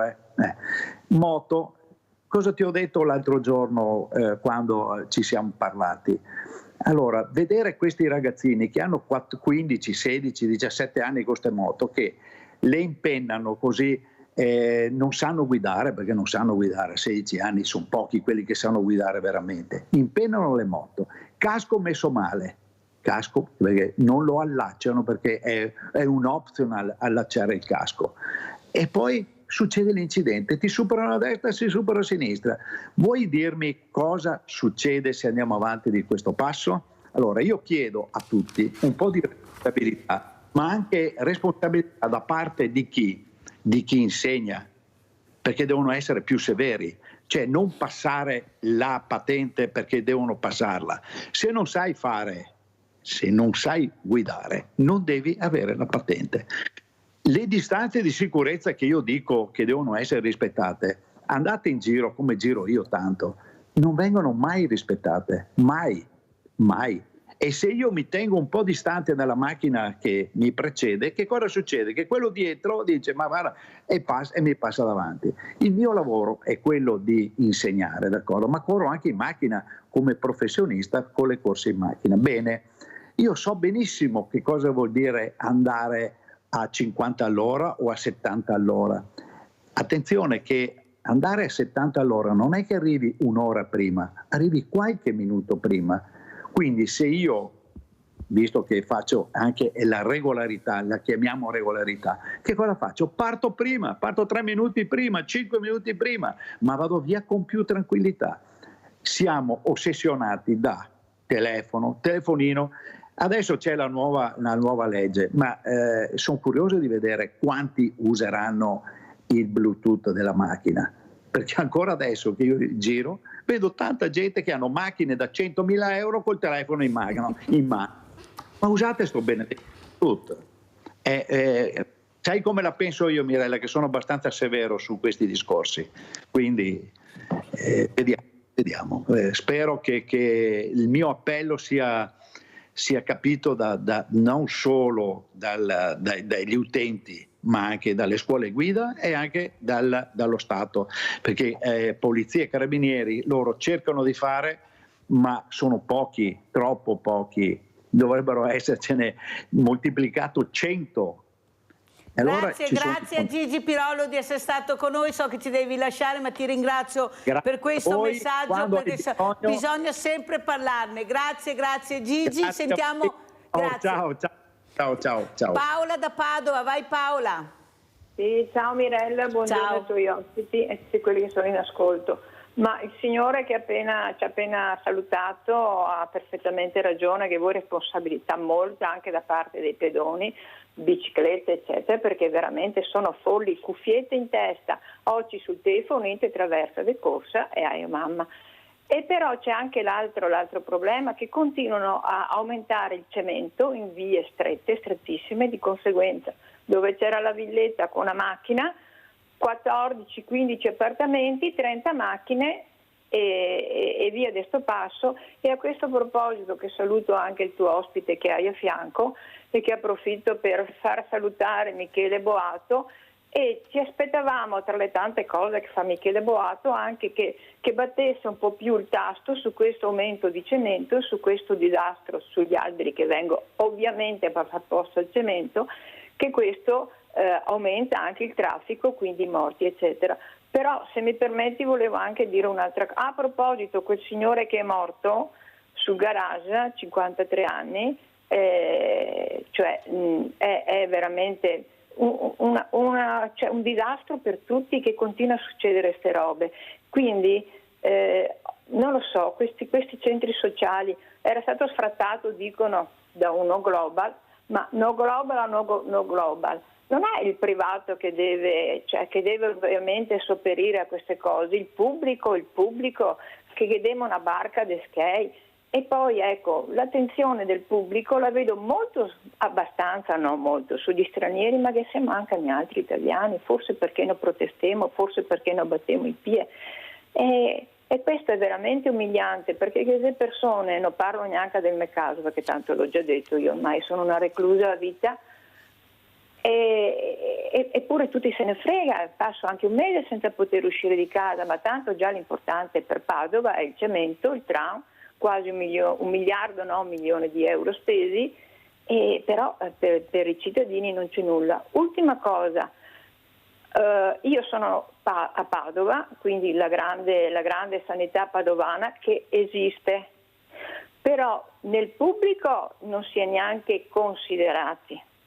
Nel privato molto poco, perché io ho fatto fuori tutta l'eredità del mio marito e adesso non posso più permettermi altro, perché con la reversibilità, la pensione, faccio fatica a sopravvivere, mangiando riso tutti i giorni, e le attenzioni non ci sono neanche nel privato, perché quando sei un caso un po' particolare continuano a farti a scaricare il barile, vado a Tiscio, vado a Caio, eccetera, poi arrivi che non hai più né forza economica né forza fisica, e aspetti il buon Dio che faccia quello che ha da fare. Quindi anche i medici devono mettersi un po' la mano sul cuore e dire, quando è un caso un po' particolare, un po' difficile, non fare il giro del veloce Paola, perché devo andare avanti. Ma pensare un po' meno ai soldi anche ai signori medici. Grazie, abbiamo sentito anche le riflessioni di Paola. Io vi dico sempre tutte le mattine che non vedete quello che veramente c'è,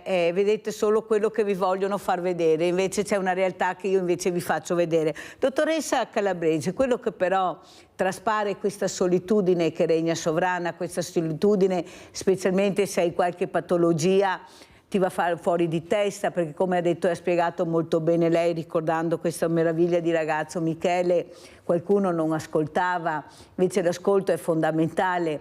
Ecco, Toio ha detto, per fortuna che ci sono queste strutture, perché la famiglia così riposa, stacca la spina. Ma siamo sicuri che i ragazzi vogliono andare su queste strutture? È stato chiesto a loro cosa vuoi fare? Io sono dell'idea della dottoressa che forse dovremmo chiedere a loro cosa hanno voglia di fare, perché questi assembraggi, dottoressa, mi danno molto fastidio, perché io vorrei capire, ecco, cosa c'è sotto questo assembraggio, e serve fare questo o servirebbe qualcos'altro? Io ho provato, sa dottoressa, a fare qualcosa, ma mi hanno segato. Sono stata tagliata da tutti i tavoli, e lo dico pubblicamente perché è storia vera, perché davo fastidio, perché avevo il coraggio, come fa lei, di mettere il dito nella piaga e spiegami cos'è sta cosa e perché la fai e perché non facciamo qualcos'altro. Ma poi parlavo anche con queste creature meravigliose e loro non erano soddisfatte di questo, loro volevano qualcos'altro. Allora io capisco, Toio, che la famiglia, cioè porto via mio figlio, in poche di ore sono tranquillo. Ma vuoi proprio il bene di tuo figlio se fai questo, o prima devi cercare di capire, come dice la dottoressa, hai detto anche tu, di capire e di scuotere quelli che non capiscono quello che è il bisogno della persona, il servizio alla persona, non la struttura, il servizio alla persona. Io questa persona che ho, cosa ha diritto, cosa posso fare per migliorare la qualità della vita? Dottoressa Calabrese. Allora, per quanto riguarda la salute mentale, si fanno un sacco di convegni. Ormai tutti sappiamo che cosa si deve fare, che cosa si dovrebbe fare. Perfino la Regione 2 anni fa ha fatto un grande convegno al Verdi, oppure anche via web, con tutti i migliori anche professori della zona. Quindi hanno fatto progetti, hanno detto quello che si deve fare, eccetera. Però poi non è cambiato nulla, non è stato concluso un bel niente. Noi siamo anche stanchi di parlare soltanto. Quindi anche come associazione, almeno per quanto riguarda la mia sezione, perché io sono presidente di una sezione dell'AIDSAM, non dell'AIDSAM nazionale, per quanto riguarda noi ci siamo inseriti nelle Coordinamento Veneto Salute Pubblica, Sanità Pubblica, che è il COESAP, e insieme a loro facciamo grandissime manifestazioni, non so, ne avete sentito parlare sia a Belluno, sia a Verona ultimamente, a Padova all'inizio, con migliaia di persone per la sanità, principalmente per quanto ci riguarda per la salute mentale. Così continuiamo, ne stiamo organizzando per i primi del prossimo anno, ma abbiamo bisogno che la gente capisca che questo non è un problema solo dell'ammalato, è un problema della società, perché questa società così poco accogliente crea il disagio psichico delle persone un pochino più fragili rispetto agli altri. Non tutti hanno la nostra forza di combattere e di evidenziare le ingiustizie. Dottoressa Calabresi, mi scusi se corro, ma io devo correre perché il tempo è tiranno. Ma come mai così tanti suicidi nei giovani, dottoressa?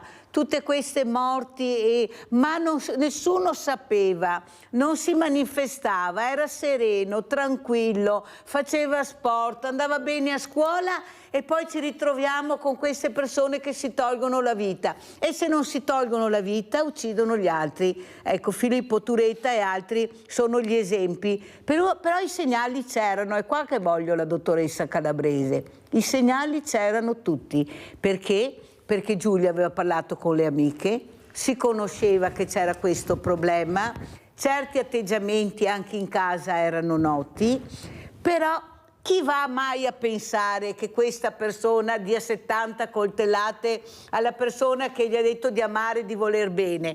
Cosa succede nella mente, dottoressa? Il cervello è ancora una scatola chiusissima, cioè non siamo arrivati a capire. Però i segnali ci sono, dottoressa, non possono dire allora le amiche non parlano perché hanno paura di parlare, il vicino sente urlare Giulia, invece di scendere chiama i carabinieri e intanto questo parte con la mano.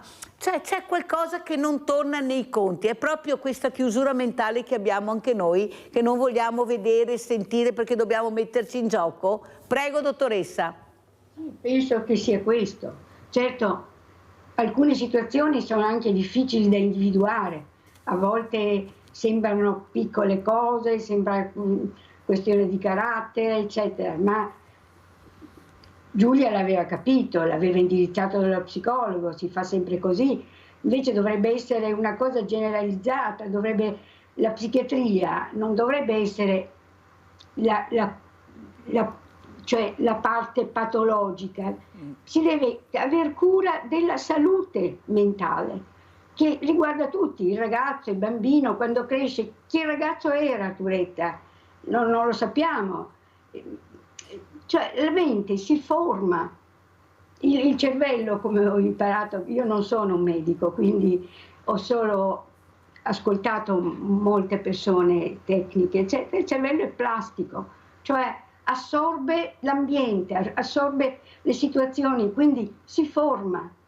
Perciò bisogna stare attenti appunto alla salute mentale delle persone dall'inizio, dall'infanzia, dall'adolescenza, e questi sono i servizi sociosanitari che devono funzionare. Abbiamo Luigi da Verona, dottoressa, poi continuiamo, vai Luigi.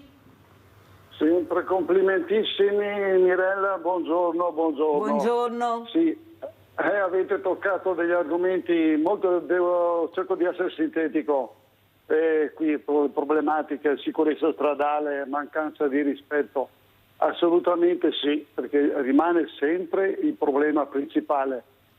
Qui avete tutti notato che adesso ci saranno le nuove disposizioni, per quanto riguarda le nuove sanzioni, però dove veramente c'era da mettere una sanzione pesante e il problema che è quello principale, non si è detto nulla. La distanza di sicurezza, quella famosa parola distanza di sicurezza che nessuno rispetta. Andiamo in strada, sembra di essere negli autoscontri, nelle giostre, non c'è nessun rispetto, assolutamente nulla. fanno la gara per stuzzicarsi uno con l'altro, irritazione tutti i giorni, telefonini, distrazioni di tutto di più. Ma guardate che la distanza di sicurezza bisogna veramente metterle in testa alle persone, trovare la formula. Ancora prima della teoria, ancora prima di fare la guida, bisogna riuscire a coinvolgere le persone in questo senso, perché altrimenti non se ne viene fuori. C'è una giungla sulle strade, c'è tutta una corsa al massacro, tutti i giorni si ripetono disastri, incidenti. Mezzi pesanti qualcuno li rispetta, ma altri anche no, e viaggiano a 3 metri l'uno dall'altro. Succedono i disastri, ma è normale che succedano i disastri dopo, dobbiamo stupirci. Però riguardo alla tematica che ha affrontato il signore lì, accanto sulla sua destra, ma qui il problema principale è solo uno. Signori, noi è inutile che continuiamo a seguire i soliti partiti, abbiamo la possibilità, perché non seguiamo i partiti territoriali, tanto per dire? Perché solo in questa maniera possiamo risolvere la problematica, perché il problema principale è la politica purtroppo. Grazie Luigi, devo correre perché sono in chiusura, ma sei stato molto chiaro e ti ringrazio. Andiamo a vedere invece salute mentale giovani. Il Covid ha fatto da detonatore ad un fenomeno di cui si avevano già avvisaglie prima della pandemia. Questa è l'analisi dei dipartimenti di salute mentale dell'USL 2 che assistono oltre 2000 utenti e che rispetto al periodo antecedente all'emergenza sanitaria da coronavirus hanno registrato un incremento delle richieste del 20% che vanno di pari passo con una diminuzione dell'età dei pazienti già a 16 anni. Infatti si evidenziano i primi segnali. Da qui l'importanza di rafforzare la rete con i medici di base perché facciano da filtro per intercettare gli esordi dei disturbi. Dopo la protesta davanti al municipio di Castelfranco per chiedere una maggiore attenzione sul tema, è il direttore Benazzi a fare il punto. Questa è una delle prime priorità, è importantissimo insieme alla lista d'attesa. Andremo sostanzialmente a potenziare gli psicologi e gli educatori. In merito al trasferimento di 3 psichiatri dal distretto di Asolo viene spiegato che uno di questi ha vinto un concorso per passare al SERD, sogno che nutriva da tempo.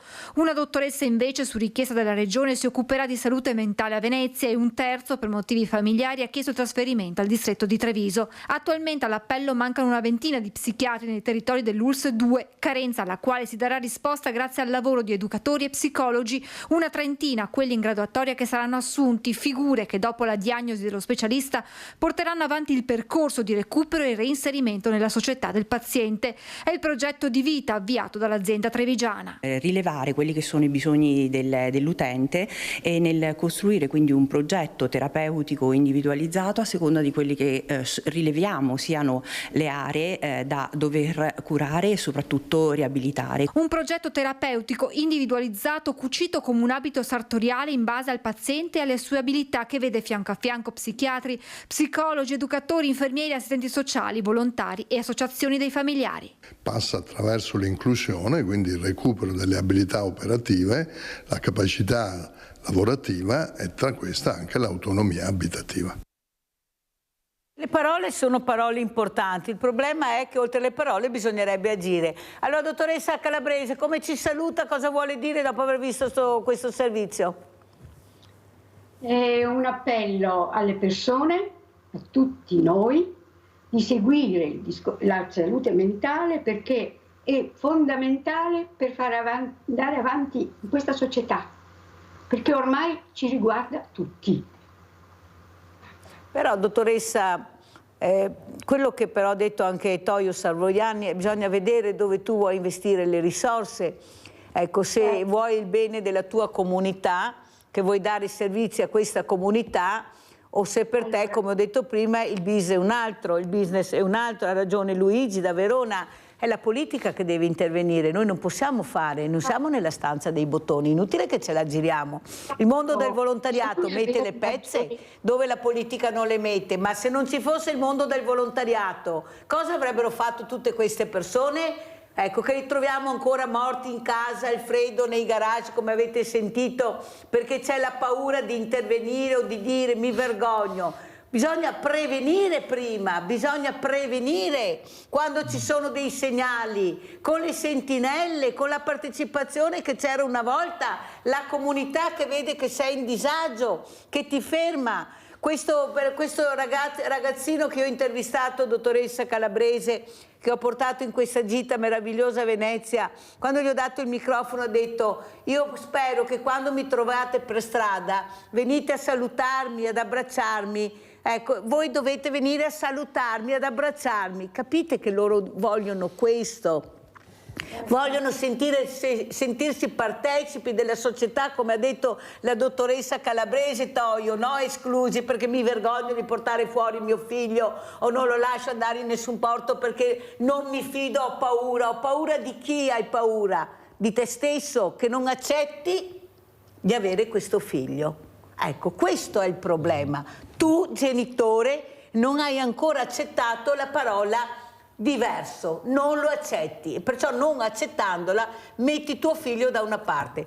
Grazie, veramente grazie dottoressa Calabrese di essere stata con noi. Maria Luana Calabrese, Presidente Associazione Italiana Tutela Salute Mentale di Castelfranco, diciamo anche, come ha detto lei, il territorio non nazionale, però con le idee molto chiare, e forse se l'ascoltassero di più forse qualcuno migliorerebbe la propria vita, ecco, e non solo la sua ma anche di tutta la comunità. Grazie, grazie dottoressa, buon lavoro. Noi quando vuole ci siamo, e grazie per essere venuta. Toio Savognani rimane con noi, andiamo in pubblicità.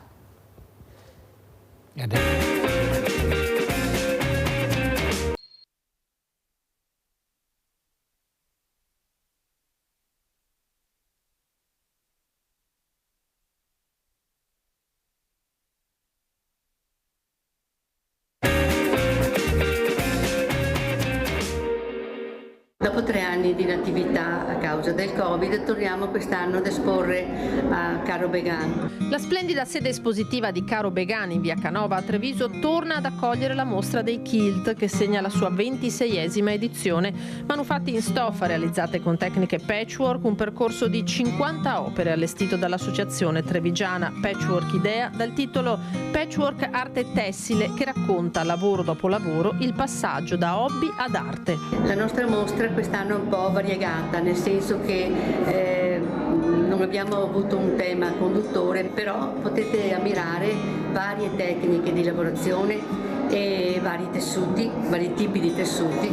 Ci sono parecchie opere anche numerose. L'assessore al commercio e all'artigianato di Treviso, Rosanna Vettoretti, ha tagliato il nastro dell'evento salutandone il ritorno in città. La pratica moderna di questa tecnica non può prescindere da un'accurata ricerca stilistica, tessile e cromatica, condita dalla personale creatività. Una forma artistica sempre più evoluta, quella visitabile a Caro Began tutti i giorni fino al 5 novembre. Dalle 9:30 alle 12, dalle 15 alle 18.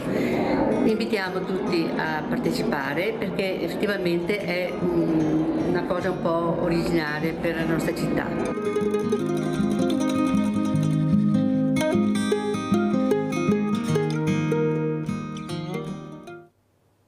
Ed è con noi veramente una ospite gradita, Maria Luisa Fragiacomo. Prego Maria Luisa, si presenti, chi è Maria Luisa Fragiacomo? Buongiorno a lei, prego. buongiorno a tutti. No, io sono rappresentante dell'associazione Patchwork Idea di Treviso, che noi lavoriamo col patchwork, siamo circa 35 socie e ogni anno, ormai siamo arrivati alla 27esima edizione, esponiamo, soprattutto abbiamo sempre esposto a Casa Robegan. Posto bellissimo. A parte la pausa del Covid, sì, è una sede bellissima, prestigiosa. Molto.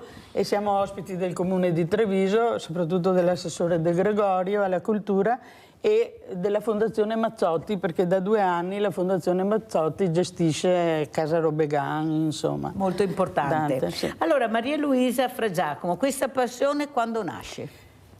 Nasce quasi 30 anni fa, quando facendo un corso di primo livello, cioè imparando un po' a fare patchwork, ci siamo incontrate, siamo diventate amiche, siamo cresciute insieme e oggi siamo dai 35 ai 40 socie che lavorano e fanno patchwork, insomma, con le stoffe. Noi giochiamo con le stoffe ma anche lavoriamo in modo importante, tanto che le immagini della mostra che abbiamo visto non sono quelle di quest'anno. Che non le abbiamo. Che purtroppo non sono state mandate, ma quest'anno per esempio noi ci siamo molto impegnate sui temi ambientali. Eccolo qua, perché l'ho messa vicina a Toio Savognani, ma saluto anche l'altro ospite che è Renato Frigo, presidente del gruppo regionale CAI, Comitato Alpino Italiano Veneto. Grazie Presidente di essere con noi. Ha visto che bella sorpresa le ho fatto questa mattina? Guardi che due ospiti che ho in presenza, specialmente Toio Savognani, che di ambiente se ne intende parecchio, e soprattutto quello che è, secondo me, anche da capire la visione che voi vedete toccando con mano, come fa Maria Luisa con queste meraviglie, con mano quello che è l'ambiente. Cosa mi dice Frigo, Presidente? Innanzitutto buongiorno a tutti e mi scuso un attimo per il ritardo. Allora, l'ambiente montano sta subendo i cambiamenti climatici, in quanto le temperature che in pianura si attestano su 1,5 gradi, in montagna stanno superando i 2 gradi. Quindi è una montagna in sofferenza anche perché dopo il Covid la riscoperta dell'ambiente montano ha portato a un numero di persone presenti in montagna estremamente elevato, soprattutto in certe località. Quindi si parla di overtourist o una presenza estremamente importante a cui la montagna non è abituata e con cui tutti quanti facciamo fatica a prendere le misure. Questo è un fenomeno che sicuramente da parte di chi è preposto deve essere governato, ma deve essere governato a partire da subito. Sulla questione dell'ambiente, la crisi climatica sta portando a un cambiamento anche in montagna. Noi vediamo specie che si stanno adeguando al cambiamento climatico, altre specie che vanno in difficoltà, come anche tutta la questione del bostrico è frutto di questo cambiamento climatico, in quanto i boschi, soprattutto i boschi, quelli che noi vediamo, che sono stati magari impiantati dopo la seconda guerra mondiale di abete rosso, stanno subendo l'assalto del bostrico e il bostrico sta facendo più danni che non vaia in alcuni casi, quindi è un grosso problema. È un grosso problema e fate bene a ricordarlo, perché qualcuno forse non ha capito bene com'è e quanto grave è la situazione. Allora, Toio Savognani, ecco, anche tu molto attento all'ambiente, ecco, dal tuo osservatorio invece cosa stai vedendo? Stiamo assistendo a questi cambiamenti che non sappiamo interpretare bene, come ha detto Frigo. La temperatura media aumenta di 1,5 gradi, in montagna 2 gradi. Saremmo portati a dire ma cosa sono 2 gradi? Non è niente, no? Invece non è così. Se pensiamo al nostro corpo, noi a 37 gradi stiamo bene, cioè siamo in salute, a 40 gradi rischiamo la vita, quindi 3 gradi di differenza. Ecco la Terra, quindi non dobbiamo pensare all'idea di temperatura che abbiamo 10 gradi più 15 gradi, no. La Terra è come il nostro corpo, quindi 3 gradi di differenza c'è il rischio di vita, così 2 gradi, più di 2 gradi, 3 gradi, ci saranno se arriveremo a quei livelli ci saranno dei cambiamenti a cui l'umanità non riuscirà probabilmente ad adeguarsi. Quindi dobbiamo in qualche modo prendere atto di questo cambiamento in atto e tentare di adeguarsi. Di cambiare comportamenti prima di tutto. Lo stiamo facendo? No. E questa è la drammaticità. Cioè, voglio dire, se tutto quello che viene detto a proposito dell'ambiente, montano in questo caso, il risultato sono le Olimpiadi invernali a Cortina, per rimanere nel nostro Veneto intendo, poi la stessa cosa si replica in tutto il mondo. Non abbiamo capito niente.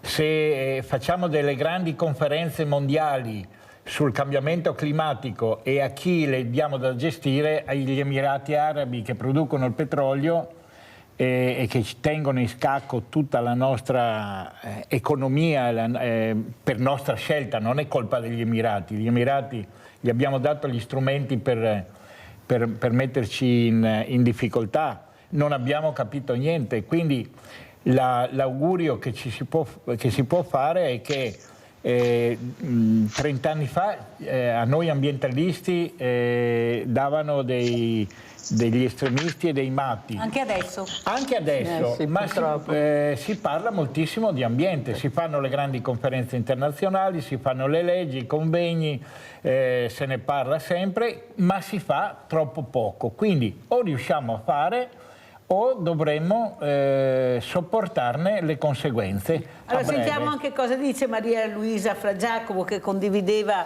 le parole di Toio e anche del Presidente Frigo. Sì, condivido alcune cose che lui ha detto, però per esempio appunto anche noi, pur essendo un'associazione che fa patchwork, insomma, però abbiamo pensato di esprimere attraverso quello che noi facciamo l'impegno anche individuale, cioè ognuno di noi deve affrontare i cambiamenti che stiamo subendo e quindi ognuno di noi deve cominciare a fare qualcosa, no? E quindi noi abbiamo pensato che attraverso l'arte con cui noi ci esprimiamo era il caso di fare alcune denunce, sensibilizzare il pubblico che viene a vedere la nostra mostra. E quindi abbiamo fatto un discorso legato non solo alla montagna, ma abbiamo messo gli incendi nei boschi, abbiamo messo gli animali che vanno in difficoltà, i fiori anche semplici che stanno scomparendo, come i fiordalisi selvatici che non si vedono più e altri, insomma, ecco. È molto varia la mostra perché ognuna di noi ci ha messo di suo su quello che lei sentiva più immediato. Al fatto visivo abbiamo aggiunto il fatto sonoro, quindi è molto più coinvolgente e cerchiamo nel nostro piccolo, però crediamo che se ognuno fa qualcosa si cambia, di affrontare e di sensibilizzare sui temi. Abbiamo avuto delle scolaresche che sono venute là e gli abbiamo spiegato le cose, sono molto sensibili anche i ragazzi, le scuole lavorano anche su questo tema. Sono gli unici che manifestano per l'ambiente, ecco, se dobbiamo dirla tutta, purtroppo quasi sempre loro i giovani. Sì, ecco. Però perché noi pensiamo comunque che ognuno deve fare qualcosa, perché secondo me non è il problema del cambiamento, ci siamo già dentro, insomma, siamo già dentro nel cambiamento. Ecco. Però qualcuno dice che siamo ancora in tempo per fare qualcosa di buono, questo grazie anche alla ricerca e alla tecnologia che ci permetterebbero di intervenire. Il problema è capire se qualcuno vuole ascoltare, perché sentire non basta, dobbiamo ascoltare bene e poi decidere cosa fare. Presidente Frigo, com'è la situazione? Lei sente che c'è qualcuno nelle stanze dei bottoni a cui proprio tiene molto a cuore, diciamo, l'ambiente, la situazione? Perché io non sento questa sensibilità, forse a parole sì, perché le parole sono importanti, poi qua in Italia chi grida più forte ha sempre ragione e vince sempre, che siamo così, però bisognerà anche capire cosa lasceremo a questi ragazzi che stanno cercando in tutte le maniere di dire che loro vorrebbero vedere i fiordalisi selvatici, che noi abbiamo avuto la fortuna di vedere, le farfalle grandi così, le margherite grosse così, ciao. Ma soprattutto non capire di avere la sensibilità per questo territorio fragilissimo, Presidente, un territorio veramente che si sta sgretolando. Cioè, ma qualcuno si rende conto che se la natura decide di partire, questo è già successo con Vaia, non ce n'è per nessuno. Prego, Presidente Frigo. Allora, nel mondo esistono, fra i nostri governanti esistono chi ha maggior sensibilità, chi ha minor sensibilità. Ahimè, un dato consolidato è che spesso il politico ragiona per questa sera e mai per domani mattina. E questo è un piccolo problema. Dico questo perché bisogna, come è stata fatta in Veneto, per dire, prendiamo noi, lungimirante è stata la giunta regionale, il presidente Zaia, quando ha pensato e ha messo in atto per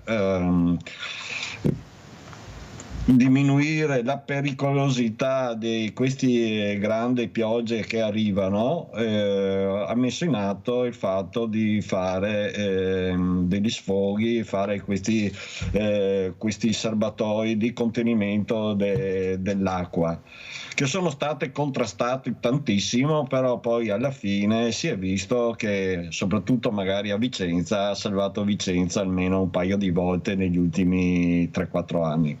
Quindi si è lavorato per prevenire.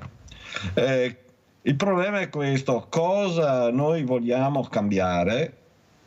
Quello che si può cambiare è quello che si può cambiare. Se tutte quante le persone, noi partiamo come associazione ambientalisti, andiamo a dire vi portiamo via la macchina, abbiamo fatto una battaglia persa. Ma se andiamo a dire alle persone prestate attenzione, utilizziamo dei sistemi meno impattanti che vanno meno a incidere nella CO2 di tutta quanta la cascata che ne consegue, che ci si posta su una diremo economia che rispetti maggiormente l'ambiente, andando a spiegare alle persone quali sono i risultati, ma soprattutto si deve muovere l'economia, perché se l'economia rimane ferma, non verrà mai affrontato da parte di nessuno il cambiamento climatico. Sì, però vede Presidente Frigo, il problema questo è un c'è problema che anche, su cui dobbiamo ragionare. Presidente Frigo, è che c'è un ecosistema che ci permette di guardare il futuro se lo rispettiamo. Se invece non rispettiamo questo ecosistema, che è già molto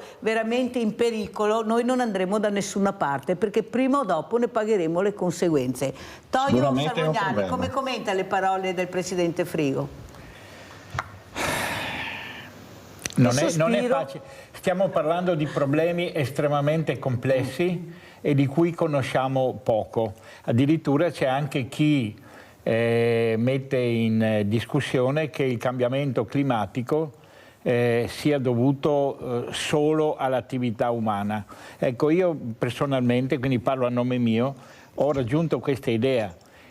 Addirittura penso che ci sono anche docenti universitari con dati alla mano che dicono guardate che il cambiamento climatico esiste, non è detto che sia del tutto causa umana, quindi c'è anche da avere un certo, come dire, un problema ancora da capire. Ecco, io lo risolverei così, per me lo sono risolto così, ma indipendentemente dalle cause, cioè che sia causa umana o solo in parte o non nella parte più rilevante, per fare un esempio proprio, i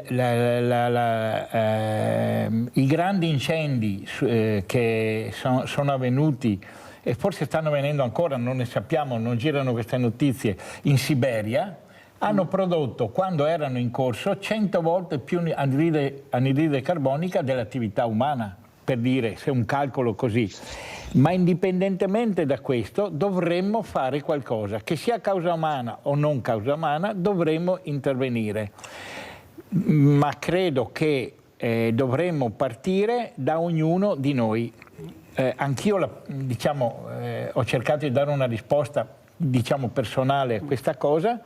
E cosa vuol dire? Che quando sento le persone dice ma cosa fa la politica? Sì, la politica ha un grande ruolo, ma siccome la politica sono persone è composta da rappresentanti che abbiamo votato noi o che abbiamo contribuito a far salire non votando, magari, per dire, ecco che bisogna partire dal nostro comportamento.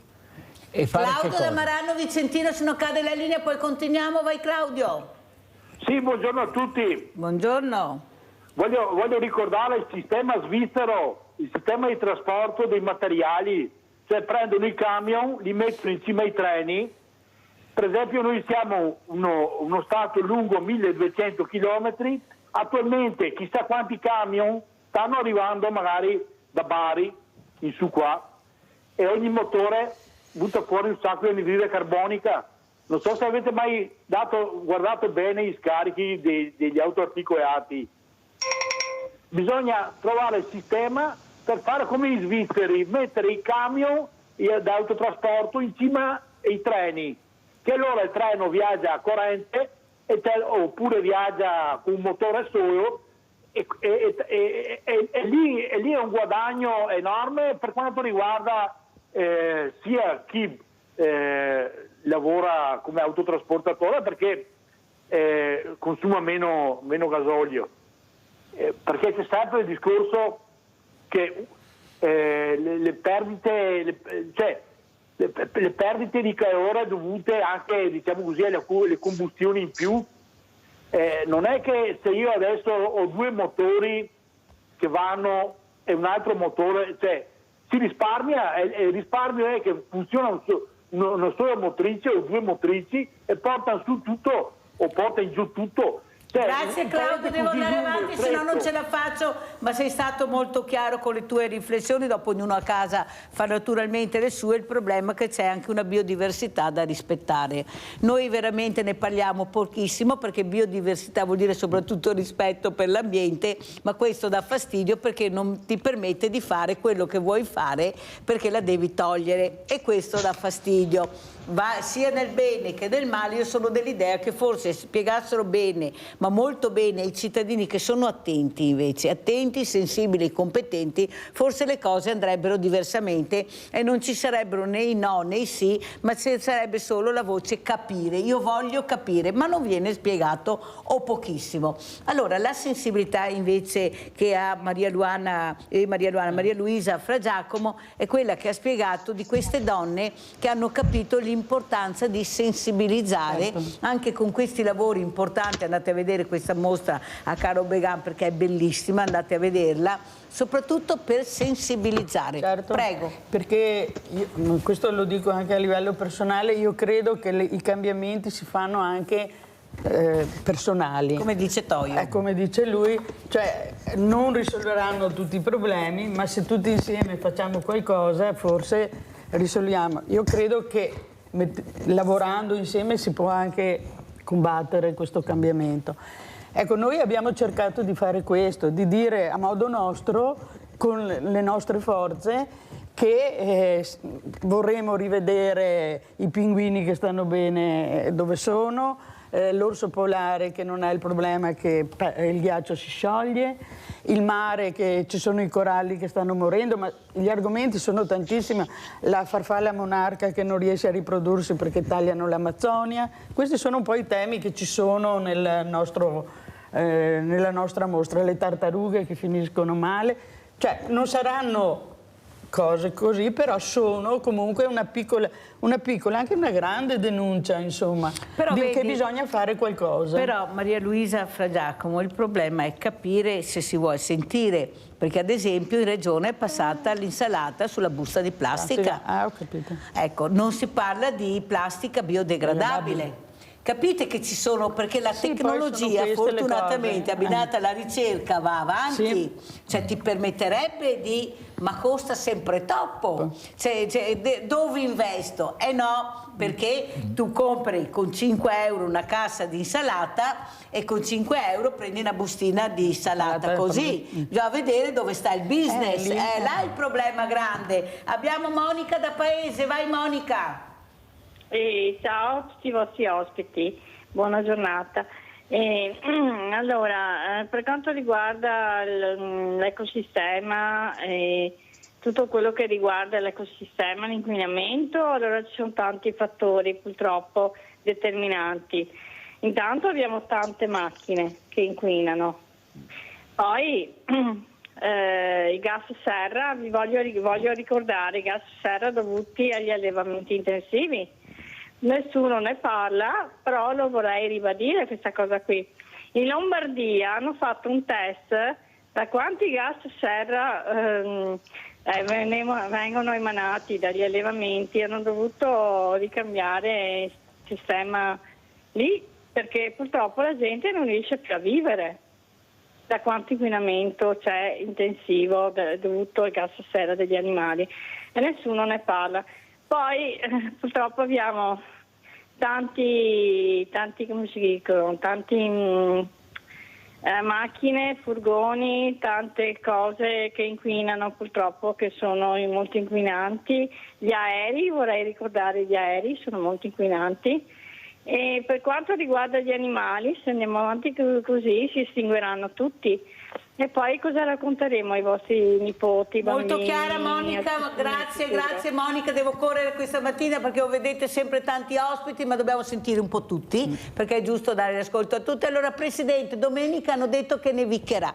Tanta di quella neve che non avremo problemi di dire neve. Le risulta? Perché a me è giunta, ho sentito un'associazione che deve esporre all'esterno, ha detto mamma mia, proprio domenica hanno detto tanta neve. Com'è la situazione, Presidente? Ci dica la verità, dove nevicherà, se nevicherà?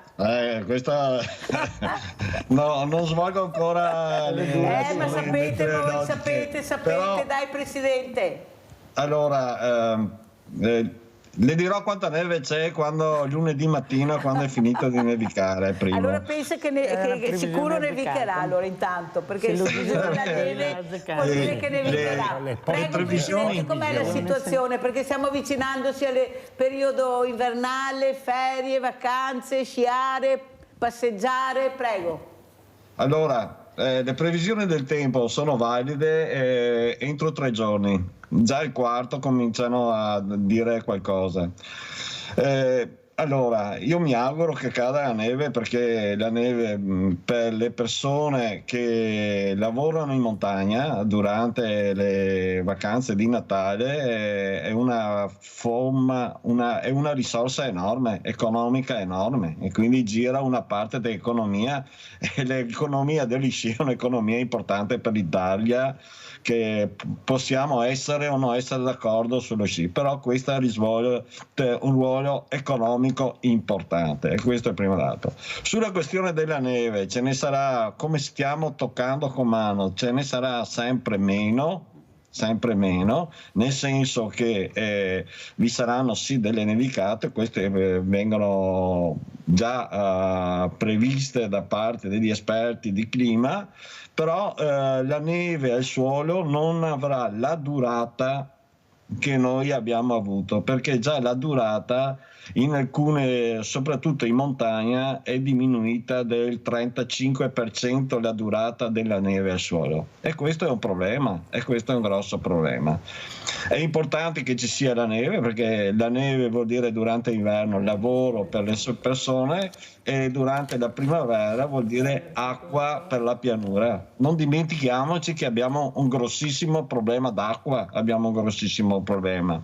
Di lì tutto quanto il fatto della diga del Vanoi, a cui noi siamo contrari, perché in pianura si deve utilizzare meglio l'acqua, ciò nonostante esiste un problema d'acqua e tutti quanti ce ne dobbiamo prendere carico di questo. Presidente, se mettessero a posto un po' la rete idraulica non sarebbe male anche qua, perché dobbiamo parlarne anche di questo, che le cose da fare ci sarebbero. Ecco, visto che ci arrivano anche queste bollette, io ho avuto anche il Presidente, gli ho detto forse la trasparenza è dire anche cosa c'è, cosa è stato fatto nella bolletta, adesso ci sono anche le votazioni, e lui mi ha detto ha ragione, forse dovremmo venire di più e essere più trasparenti anche su queste bollette che paghiamo, che arrivano, perché anche noi dobbiamo capire, perché c'è un problema di acqua anche qui da noi. Allora io vorrei chiedere al nostro regista Andrea Basso se riesce a mettere questa foto di Petra De Zanette che ci ha lasciato, che oggi pomeriggio alle 15:30 ci saranno i funerali a Silea per ricordare questa roccia, visto che parliamo di montagna, questa roccia di donna che ha cercato di combattere questa terribile malattia che in poco tempo ce l'ha portato via, fa anche rima, perché aveva la voglia di vivere. E quando hai la voglia di vivere veramente combatti qualsiasi cosa. Qui ho vicino a me Maria Luisa Fra Giacomo che condivide le parole. Vediamo se riusciamo a vedere il servizio di Petra De Zanette, perché dobbiamo ricordare, perché lei veramente si è battuta come una roccia per cercare di sensibilizzare anche sul tumore ovarico, e ha aperto questa associazione ACTO. Domenica sono andata a trovarla e mi ha detto Lorella, mi ha riconosciuta e e io le ho detto stai tranquilla, noi stiamo bene, noi staremo sempre bene e tu vai libera. Sorriso sempre aperto, occhi brillanti e quel buongiorno energico che scaldava il cuore. Con lei il bar della provincia di Treviso era diventato un luogo di famiglia e non poteva essere altrimenti, raccontano nei corridoi. In queste ore il pensiero di tanti dipendenti del Sant'Artemio è per Petra De Zanet, scomparsa dopo una lunga malattia che sembrava aver sconfitto. È Lorella Scatolin, l'amica di sempre, a ricordarla nella commozione al suo fianco fino alla fine. E ci siamo unite molto di più l'ultimo periodo, sicuramente. Io mi ritengo molto fortunata ad esserle stata vicina in quest'ultimo periodo e posso dire che per me lei è veramente un'amica. Con Raffaella Diana dell'ufficio appalti di servizio e forniture l'apertura del bar del Sant'Artemio nel lontano 2009. Era quella che dispensava un sorriso a tutti quelli che andavano al bar anche solo per fare due chiacchiere con lei e non perché necessariamente avevano bisogno di un caffè o di altro. Quindi la ricordo poi come una persona molto tenace, una persona intelligente e mancherà molto a tutti noi. Era proprio il sorriso del bar. Carla Mosconi, la segreteria del presidente. Di Petra mi ricordo lo sguardo, aveva gli occhi che parlavano da soli, era sempre curiosa, sorridente, energica. L'ultimo saluto a Petra è stato fissato per venerdì alle ore 15:30 presso la chiesa parrocchiale di Silea. Non fiori ma offerte, scrivono i figli Mattia e Asia, da devolvere ad Acto Triveneto, Alleanza contro il tumore ovarico, l'associazione che Petra aveva fondato. Eh sì, aveva fondato questa associazione, peccato è che bisogna morire per ricordare le persone e allora tutti si stringono quando uno muore. Io parlavo con Petra, lei faceva parte anche del nostro gruppo Le Associazioni Abbracciano le Associazioni, vi posso assicurare che trovava tanti di quei paletti e tante di quelle porte chiuse che Dio solo lo sa, però lei con questa tenacia riusciva ad aprire queste porte perché ci credeva, sapeva di fare qualcosa di buono per utile. Allora questo bisogna dirlo perché ogni volta quando uno muore allora tutti si stringono intorno, che brava, che bella, che buona, prima invece battaglie infinite per vincere una guerra che non finisce mai. Presidente, come ci saluta? Siamo in chiusura, prego. Auguro a tutte voi un buon Natale e buone feste. Mi auguro che l'anno prossimo sia migliore di quest'anno, è un auspicio. Se ognuno di noi mettesse l'1% della propria capacità nella solidarietà, nel condividere l'ambiente, nel portare avanti le notizie positive, sicuramente faremo qualche metro in più, mentre stiamo vedendo tutto il contrario. Tutti si ragiona dentro il proprio orticello, non si guarda o si guarda molto poco l'ambiente, anche perché le persone sensibili all'ambiente in Italia è un numero, siamo il 50%. Dobbiamo convincere il rimanente 50% che bisogna trattarci bene noi e così trattiamo bene l'ambiente in cui noi siamo inseriti. Per respirare bene però abbiamo bisogno di aria nuova, caro Presidente, allora chissà che un po' di aria nuova porti anche un respiro diverso. Allora sentiamo anche come ci saluta Maria Luisa Fra Giacomo, veloce Maria Luisa. Anch'io faccio gli auguri di buon Natale a tutti e vi invito a venire a vedere la mostra perché devo dire la verità, chi è venuto ha capito il messaggio e insomma è importante anche quello, è una cosa piccola ma comunque se facciamo tante cose piccole forse affrontiamo meglio anche l'ambiente. E noi ve la faremo vedere perché Maria Luisa ci manderà il video che così la vedrete, anche chi non può arrivare, magari è infermo a casa. Toio, come ci saluti? Velocissimo. Ecco che di cercare di organizzarci delle feste di Natale, di fine anno più sobri possibili, meno consumistiche possibili, consumare meno, consumare meglio, ricercare di più la compagnia, l'affetto delle persone, dei familiari e non solo. E quindi il problema non è spendere soldi, il problema non è fare la bella figura con i regali, il problema è diminuire il nostro peso, la nostra impronta, che è pesantissima sul pianeta, e le feste sono un momento per ricordarlo. Dico anche una cosa sgradevole, l'ha detto l'intervento prima, tante volte è difficile toccare, no? Ecco, e consumiamo meno carne. Mangiamo più verdura, non in busta magari, quella che veramente che si può trovare tranquillamente anche a chilometro zero. Detto questo, io ringrazio tantissimo i miei ospiti, grazie. Adesso andiamo a pranzo con la proposta di Mirella. Orecchiette e cime di rape alla barese. Le cime di rapa sono i racemi non ancora fioriti, varietà cimosa di cui si mangiano le foglie più tenere e le inflorescenze. Sono da consumarsi previa cottura ed hanno un sapore molto caratteristico, leggermente amarognolo e piccantino. La coltivazione avviene soprattutto al sud, in quanto la pianta predilige un clima caldo. Ingredienti per 4 persone: 320 g di orecchiette, 400 g di cime di rape, 2 filetti di acciughe sotto olio, pecorino,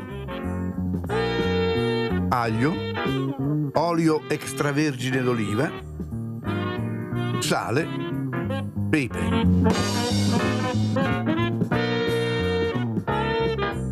Tagliate le cime di rape già lavate in pezzi.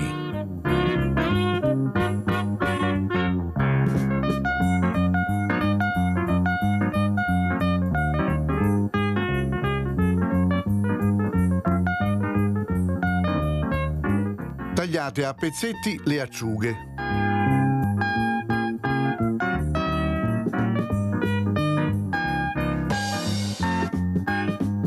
Tuffate in abbondante acqua bollente leggermente salata le cime di rape.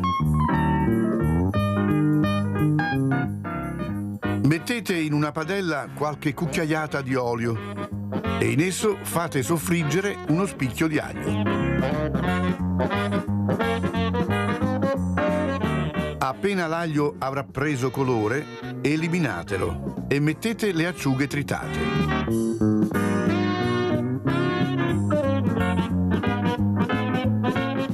Mescolate e aggiungete le cime di rape ben strizzate. Quando saranno cotte, sgocciolatele, tenendo da parte l'acqua della loro cottura. Abbassate la fiamma e lasciate che la verdura si insaporisca. Intanto fate bollire l'acqua di cottura delle cime di rape e in essa lessate le orecchiette.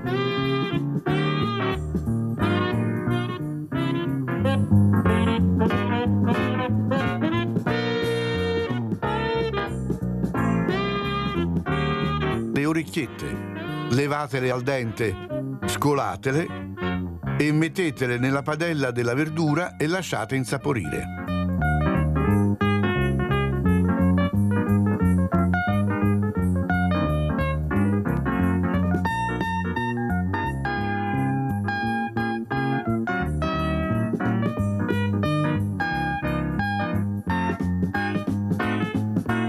Ultimate la preparazione con un filo di olio crudo, pepe e pecorino grattugiato.